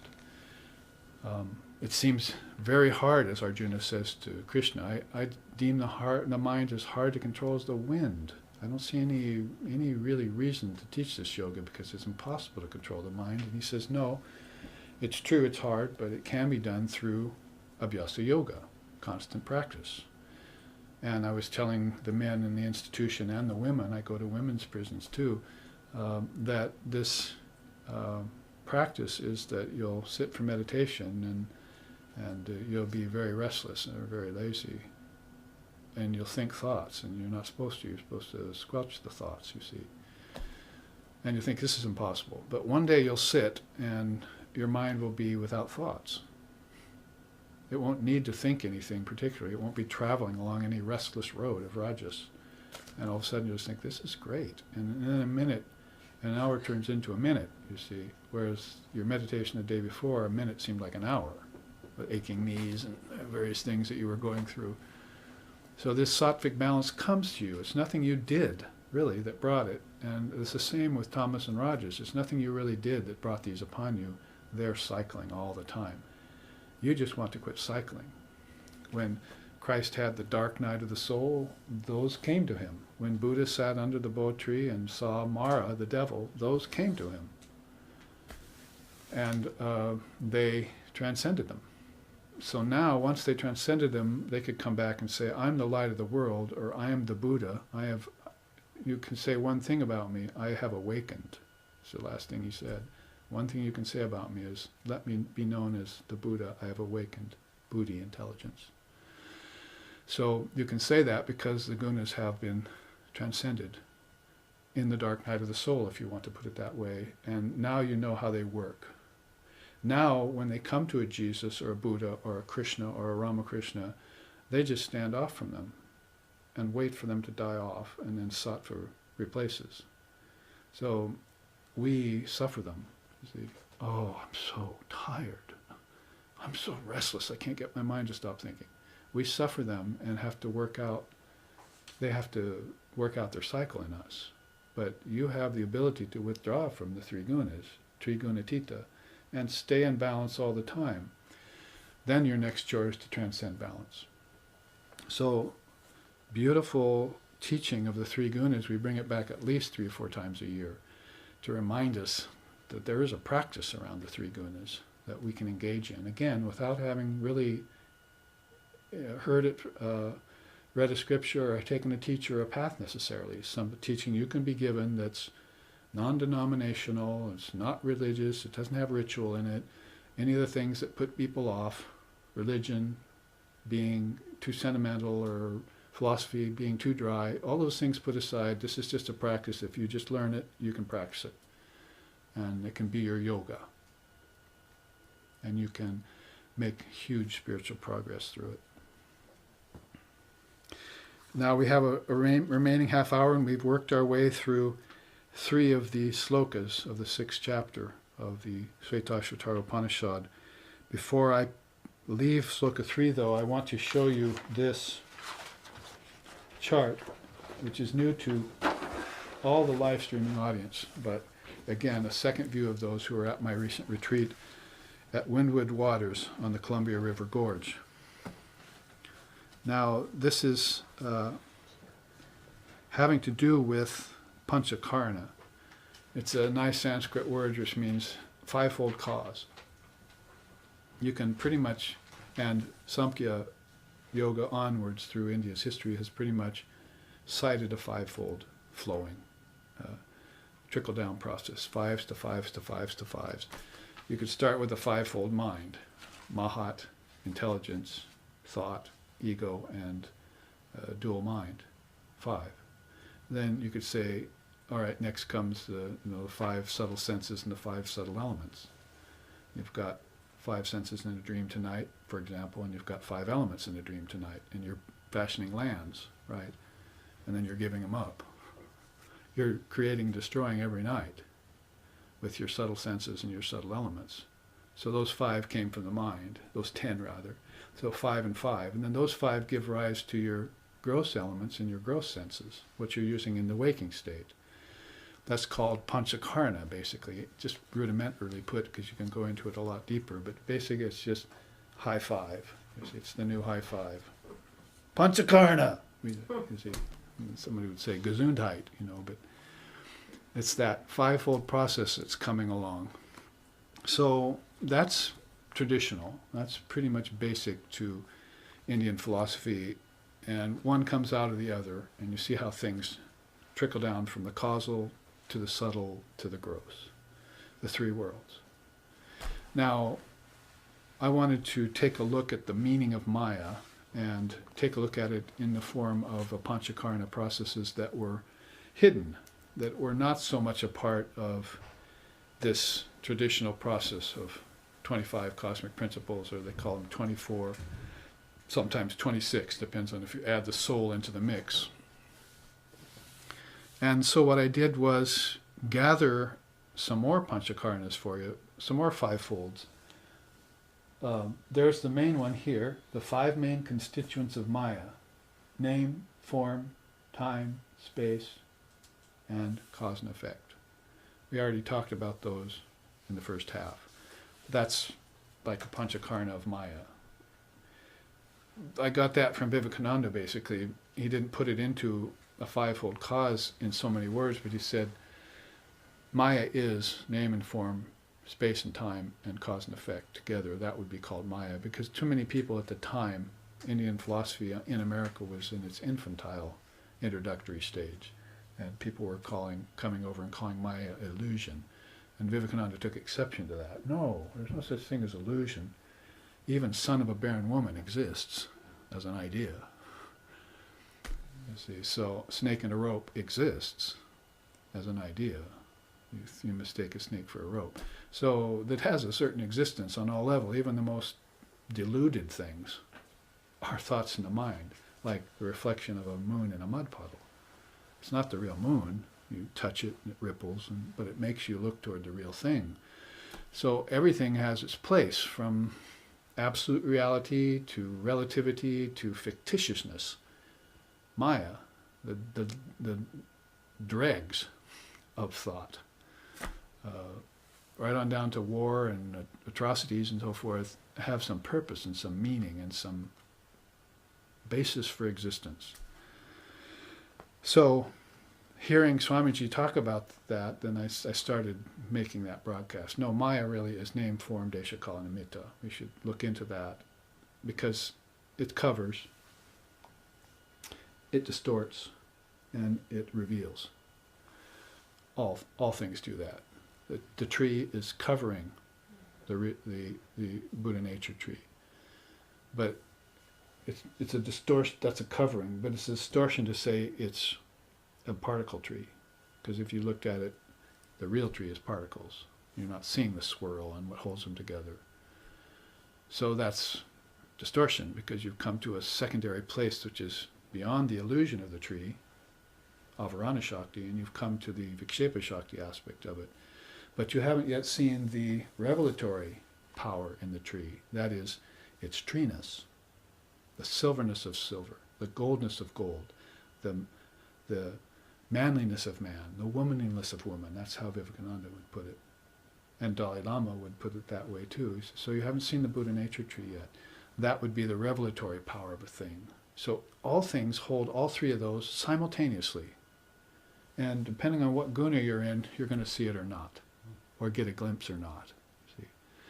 So you have to be aware of that, because you're the witness of all these things. See?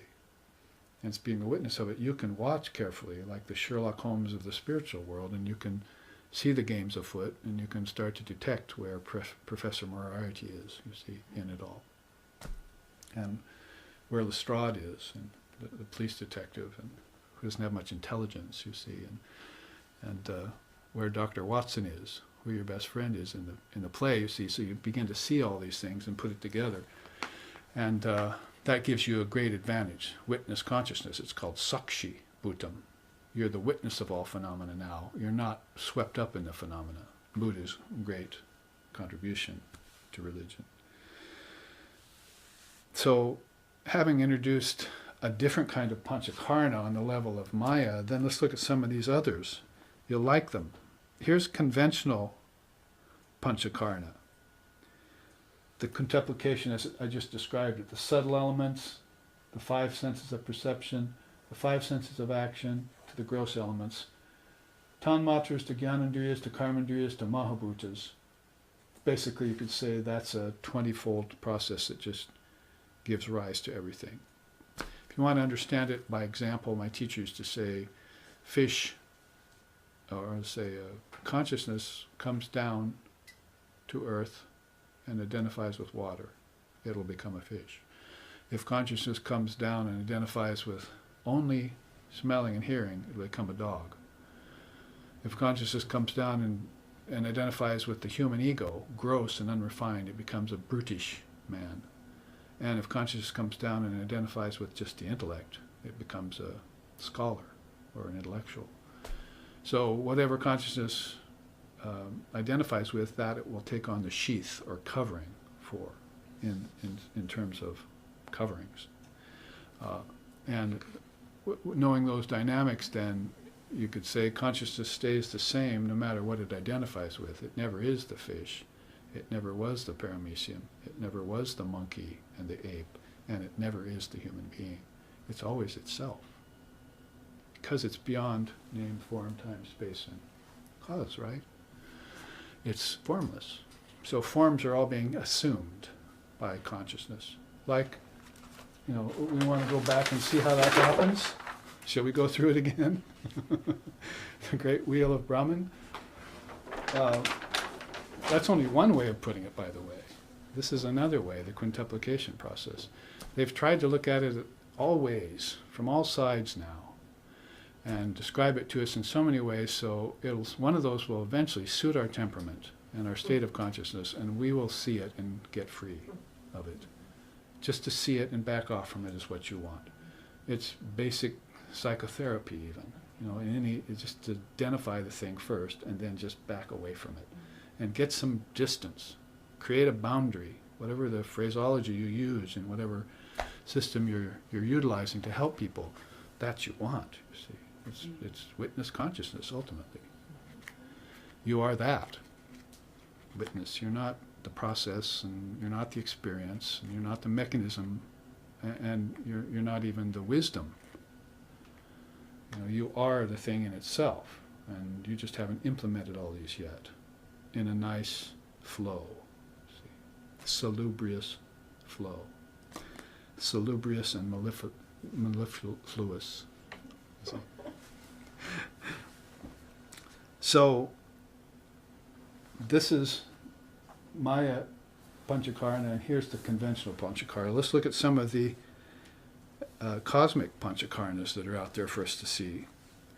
Cosmic mind, intelligence, ego, thought, and mind. That is a fivefold mind. Mahat, Buddhi, Ahamkara, Chitta, and Manas. We can put those together in a nice fivefold mind. As I was saying at the break, it's really the intermediary of everything. If you look up from mind, you're going towards Trinity, world, Brahman. If you look down from mind, you're going to all the worlds of space and time that mind creates, and all the way from the subtle elements and subtle senses on down to the air, earth, fire, water, and ether, right on down to granite. So mind stands right in the middle of that. Very important to use that to keep yourself from falling and to help yourself rise. Hot air balloon needs to rise, but if there are sandbags in there, you got to toss them out. So in order to have that buoyancy Sri Ramakrishna talked about, you want to lighten the load, which would be detaching from things in whatever way you would say. Now, another fivefold is the sheaths of the self. Sheath of wisdom, sheath of mentation, sheath of vital force, sheath of food. So you have that pancha koshas, right? Ego, intelligence, mind, vital force called prana, and food. Those are all coverings. Those are all containers. Food would be a container for prana, right? And prana would be a container or something that's contained in mind. It both contains and is contained. So the whole thing is connected like that. These are the connections you want to make. How about fire of heaven, called soma, air and rain, earth and food, man and seed, woman and embryo.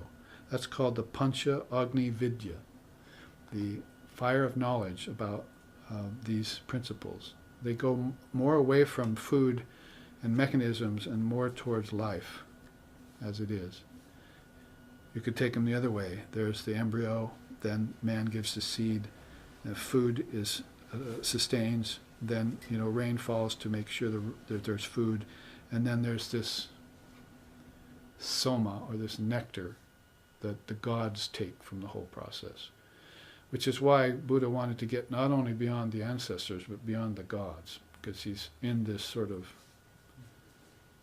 wheel. See, if you want out of the wheel, then you're a very unique soul. And sometimes they call that in my tradition world weariness. You've been on the merry-go-round too long and you're getting dizzy, see, or nauseous. Or you've been in the bath too long, you're clean, but your skin's getting wrinkled. See, you're dying again and again. So you get tired of that and you want to stand back in your own self, watch the process. Like the old warrior who nobody could kill, dropped his sword one day, went to the top of the hill. Only interest he has left is to see what happens from a distance. Who wins, who loses, how it all starts again. Who wins, who loses again, how it all starts again. Mahabharata. You think you can get You can get swept into just air, earth, fire, water, and ether, but how much more can you get swept into the itihasa, the scriptural history of how things work, people, societies, cultures, wars, victories, losses. That whole thing is a whole nother level of the human psyche and the whole process. So you're talking more about beings who looked into soma and man and woman and earth and rain, and that was early on in the Vedas. That's why we haven't heard of it much in SRV, because I pulled it out of the Vedas actually. It's Pancha Agni Vidya. The next one is vitality, circulation, digestion, evacuation, and aspiration. What's that sound like? The 5 pranas, or what Vivekananda called the one prana in 5 forms. Because if you understand and master those 5 pranas, then it become one Shakti. It becomes one superlative energy that you can use to open your third eye. Always in this inward process. So vitality is, circulation, digestion, evacuation, aspiration. You have it again almost in every breath. The in-breath, the held breath, and the out-breath. And the held breath at the bottom is inhalation, exhalation is aspiration and evacuation. And it happens with your lungs, it happens with your skin, it happens with your waist, and eating your food and so forth. So there's always an in, a held, and an out to everything. The most interesting part of that is the held, because that's called kumbhaka. That tends to suspend the breath, suspend the heart rate, suspend the thoughts of the mind. So that's kumbhaka is called a kind of samadhi. It'd be like a kind of samadhi we were talking about at satsang last night. It would have to figure in there, maybe as some element of every samadhi, kumbhaka. Just like nidra samadhi is the samadhi of sleep. Well, that's a very interesting samadhi. Sleep to what? Sleep to your ignorance, sleep to your wisdom, asleep in formlessness, awake in formlessness. What kind of... Everyone goes into nidra samadhi. Usually a fool goes into deep sleep and comes out a fool. But if a seer goes into this deep sleep, he sees what's there and comes out still a seer, you see. So it just depends on the level of consciousness of any given practitioner. Now the next 5-fold panchakarna is gods, seers, ancestors, humans, and animals. That's called the 5 yagyas. Pancha yagya, that is devas, rishis, pitris, nara, and buddhas. So not buddhas, sorry. We would stand before the altar like this morning after meditation, and we do the morning invocation, and we'd chant Sham no mitraha, sham vrunaha, sham no bhavat varyama, sham no indra brihaspati, sham no vishnu rakramaha, namo brahmane. And right there you're talking about 5 sacrifices. You're doing a sacrifice by remembering insects, humans, and animals, bhutas. Then you're remembering your ancestors. Then you're remembering the celestials. See? And then you're remembering the gods and goddesses. Then you're remembering the Trinity. Vishnu, which means Brahma, Vishnu, Shiva, God with form. And then you're remembering, then at the end you say, Namo Brahmane. Thou art what is real, what is true, what is beneficial, right? So the formless Brahman at the backdrop of everything. So in 1 or 2 minutes, you can do the sacrifice to all 5 levels of existence just by remembering them. Because your mind has remembered them. That's very important to know that mind has that power. Just like remembering the 24 cosmic principles in meditation tomorrow morning, you can dissolve them all and bring them out. You can do that all actually in a few minutes. Like you can do the mantra in a few minutes. If you do it, if you use this time wisely, it's very powerful and your day goes on. You see, very much in balance, sattva. But you want more than that. You see, that's a good start. Pretty soon I'm tired of balanced days. It's getting boring. See? People in turmoil come to you and say, "You're so balanced and so peaceful. I'm getting kind of bored of that." You see? I'm looking for something more. I'm looking for something deeper, something higher. I've got to go find a bow tree somewhere, or a place, a wilderness somewhere, or a seat, not too high, not too low, spread it over the tiger skin with the kusha grass, and sit there and put my energy into my head, put my consciousness into my heart, and breathe slowly in and out, and say, I am Brahman, and think about Krishna. That's how the Gita would put it, you see. The 6 last great statements at the time of death. I have a chart on that. So, all this around this idea of the 5 sacrifices you make. Now, if you forget that, if you're a culture that forgets about that, it's very odd how Maya works, by the way. You forget about it, then you're up a creek without a paddle, as they say. But if you concentrate on just one of them, like the ancestors, you're even in a worse condition. Because then you're going to your ancestors all the time. Japanese, think about their ancestors. Where are they going to go? Hindus think about their ancestors only. Where are they going to go? See? And Americans don't think about anything. Where are they going to go? Or they think about money, right? Where do you think they'll go? To the god of wealth, or if they didn't use their wealth wisely, to the hell where Kubera realms, the god of gold, and he'll keep you from receiving your due for a while. And you'll get to feel how it's like not to get things. So whatever level of consciousness you're concentrating on, remember we were talking about samasta chitta, samadarshitvam, right? Back in the lion taming chart. What about those things? Can I expand my mind and my consciousness and see the equality of all beings and base my whole life on that? Can I start out with one day doing that? 1 hour, 1 breath, 1 hour meditation? And then make that a model and expand our mind's capacity to know Brahman? The peace chants then come dancing forth, don't they? And they show you their deep meaning. This is beautiful. I have a whole chart, 2 charts, I think, on the 5 sacrifices. We can look at that sometime. And then this one, objects, life force, thought, intelligence, and awareness. Those are the 5 akashas. And this is a great teaching for scientists and theologians both, and as well as the striving soul. I want to know that there's a space of objects, that things don't end there. That's one kind of particle. But then there's a space of prana. Man does not live by bread alone. And there's a space of mind, a space of intellect, and a space of consciousness.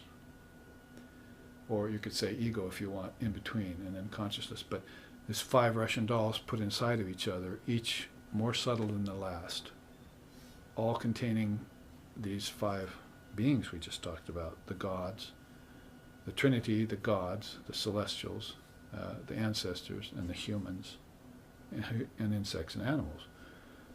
Those 5 fit into the other 5. So you can see how panchakarnas connect with each other, how they sometimes roll out of each other. What you don't want to do is get confused about the origin of them. See, what came first, the chicken or the egg, is not a very good thing to get caught in, you see. So what came first, time or space? Did their space have to come first so that time could start? Or did time was always going in space just to suggested itself to time, you see? It's rather futile, circular reasoning, as they say. So bypassing that for now, you can look back at that later, you just see and study these 5 kinds of space and how the particle gets subtler in it and how the beings get subtler in it. And then all of a sudden you wake up and you know where your ancestors went and maybe where you're going after you live, drop the body. Or what the possibilities are. You could like sit under a tree for 49 days and say, oh, I think I'll go beyond all 4 of those levels and realize my true nature as the Buddha, you see. And then come back and help others. So you could, this marvelous plan, you see. Our founder, Lex Hicks, and I used to say that, we have a sneaky plan. We're going to bilk Maya, We're going to pull one over on Maya. We're going to go secretly enlighten all beings without them even knowing it, you see. So that's a plan, you see. You have a plan for teaching people this Dharma. And pretty soon then you can just plant it in them and then run away before the explosion happens. You see. Here, take this teaching. You're a Brahmin. Run! Because then, if you don't want to be around when that hits their emotions. Then, when it hits their mind, because emotions have poison and mind has ignorance, then you probably don't want to be around when it hits their intellect either, because their doubts and fears come out. That's where your doubts and fears are stored. Only the most foolish are around for that, you see. That's called a guru. They're going to help you deal with those things. And when it hits their ego, oh my God, you see. So plant the non-dual truth and run for the hills. And that should actually have been given to them first, so that they could have grown. All the various experiences of their life could have been had in the non-dual understanding first, but when it comes afterwards, is what I'm saying, that's when this explosion and this revolution will be taking place. Sometimes on the level of an individual, quite often, but sometimes in the level of groups, even cultures or nations, all of a sudden, like India, having an awakening to pure conscious awareness as the foundation of everything. And then what can happen but great beings like Vasishta and Buddha and Shankara and Ramakrishna come flowing out of that, you see, with a plan. I have a plan. I had a dream. You see, whatever, any race, any culture is based on some great plan, some great vision. Revelation, you see, power, Prakasha Shakti is great. We always hear about the covering power and the distorting power. Let's start hearing about and using Prakasha Shakti. You don't hear that very much in the teachings. You only hear about Tamas and Rajas. Let's start hearing on, focusing about the Prakasha Shakti, how she reveals things. Use her to reveal things. She's a divine energy, not just a 4, 6, or 10-armed goddess on some icon somewhere, but she's a divine energy, a Shakti power, dynamic, purifying, elevating, inspiring. All the prana. Get a hold of the prana, and that upward going prana will show you to her. I think 10 minutes. Let's look at the sadhana panchakarnas. Sun, north fire, east fire, south fire, and west fire. That's a practice. It's called the Panchatapa, and Holy Mother did it. We know about it, and you might say only a few beings do that in any given century, or lifetime, or age even. It used to be more prominent in the old times, but who does it anymore? So probably that's why Holy Mother did it. I mean, that's what I've been thinking. She said,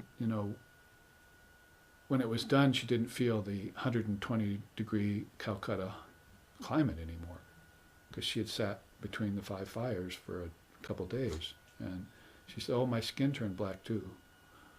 She was already dark. So she had the priests light the 4 fires, northwest, east, south fires, and then the sun came up, and they sat, her and Yogan Ma, I think, all the way through the 24-hour period, and then at night they went to rest and take water. I think they probably got water brought to them too, I would think, or they would dehydrate and faint. So then the next day they did the same thing, and they did this for several days. It's called the Panchatapa. Tapa means austerity. So the 5 fire austerity. You can tell how much you would suffer inside of that, but then you would probably all of a sudden feel like heat cannot touch me anymore. Titiksha has gone strong. And then you'd probably want to go do the austerity of the 5 icebergs or something. Sit in cold water with 4 icebergs around you. Cold will not touch me anymore. There were some of the disciples, direct disciples of Ramakrishna used to go in winter in the Himalayas barefoot. I was amazed, how can they do that, And some of the other disciples later, their disciples came up and said, we want to do that kind of austerity. Because, the monks are really after austerity. Test me. So the direct disciple said, no, we ruined our health doing that. You don't need to do that. We just did it because we wanted to. We loved it, We didn't care about the body, but you have a different work to do here. Ramakrishna Order had, with Vivekananda's vision, started when the direct disciples were alive, his brother monks, but it really began to kick in with some of the second generation Swamis, and then the third generation Swamis came here, started centers, and we've seen how the Ramakrishna Order is moving and growing to about 5 million now. That's what I understand. And we are just a small little twig off of the branch of the main body of Ramakrishna. We're like one of his fingers or one of his hairs, you see. And that's how Vivekananda described the Ramakrishna movement. We're all parts of Ramakrishna's body. He's the Virat, the cosmic form. We're all in him. Ramakrishna got the pranatan nam shravana priyam and so forth. Sarvantan pranamamyaham. We have our life forces merged in him because our minds are concentrated on him. So as sacrifices, we're going beyond the gods, and we're concentrating on the avatar of the age, right? So that's beyond the 5 sacrifices. You're giving yourself to the divine incarnation.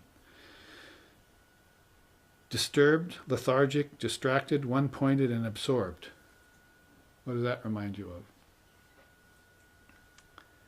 Patanjali is teaching the 5 states of mind. That is kshipta, muda, vikshipta, ekagra, and niruddha, the panchamanas, the 5-fold mind. That's a sadhana. You might call it sort of a statement of fact, but I'm using it more as a way of identifying again what kind of mind I'm living in, according to these things and these gunas, and maybe I can then, when I identify it, I can get out of it. I'm tired of being dull, tired of being restless, kind of thing. Because you can see how the 3 gunas fit so nicely in with those. Until you get to ekagra, one-pointed mind, which really epitomizes the third eye. You're one-pointed there, and niruddha then epitomizes the, total dissolution. Sine wave is, niruddha is, distracted mind is jagged, but vikshepa mind is sometimes up, sometimes down, and sometimes balanced. So it's got these sort of changing off. But then ekagra mind is flat line, and then niruddha mind is a little line, a little space, a little line, a little space. So you're starting to go into samadhi and coming back out to the body, and going back to samadhi. So that's a very high state of almost no mind. That's where the idea original mind, God's mind, no mind, Buddha mind, all those ideas, those words come in.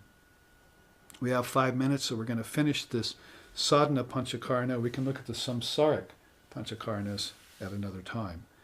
So there next is peace, service, parent, friend, and beloved. What does that sound like? The 5 moods, she whispered. And that means you have 5 ways of practicing your relationship with God. 5 ways. You can be God's servant, you can be God's friend, you can be God's beloved, you can be God's parent or child, that kind of thing. They're called the bhavas, moods that you adapt to worship God. And usually one person will take one of them and practice it their whole life.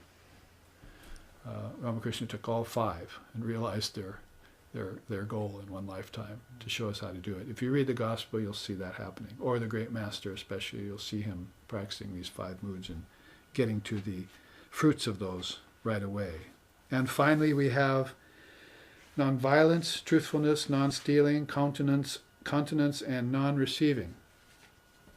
The yamas of yoga. Of course, that infers that there are also 5 niyamas, so you've got 5-fold everything there. So importance about quintuplications. In accordance with this sloka 3, it also talks about 8s and it also talks about 3s. And I brought out the fives part of it, but the threes are, I have a chart called Triputis and the quintuplication process. I'll bring that next time, or let's see, tomorrow, next time's tomorrow, Sunday's class. We can go through that, and maybe we can look at that Triputi chart with its quintuplications and prana. And then we'll go on and course through this 6th chapter. So thank you for your kind attentions and for putting up with tamas and rajas and for trying to attain sattva in a 3-hour discourse. That's a great austerity. Might as well be called the 5 fires right there that you're sitting in front of. So here we will end with a Sanskrit chant, as is our tradition. Om Sato, Om Sato Ma Sadgamaya, Tamaso Ma Jyotirgamaya, Mrichorma Amritam Gamaya, Abira Abira Mayeti, Rudrayate Dakshinamukam, Te Namam Pahinicham, Om Shanti Shanti Shanti.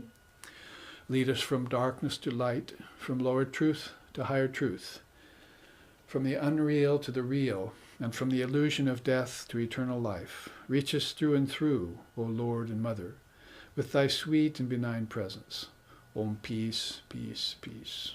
May peace be unto us, may peace be unto all. Om Hare Om.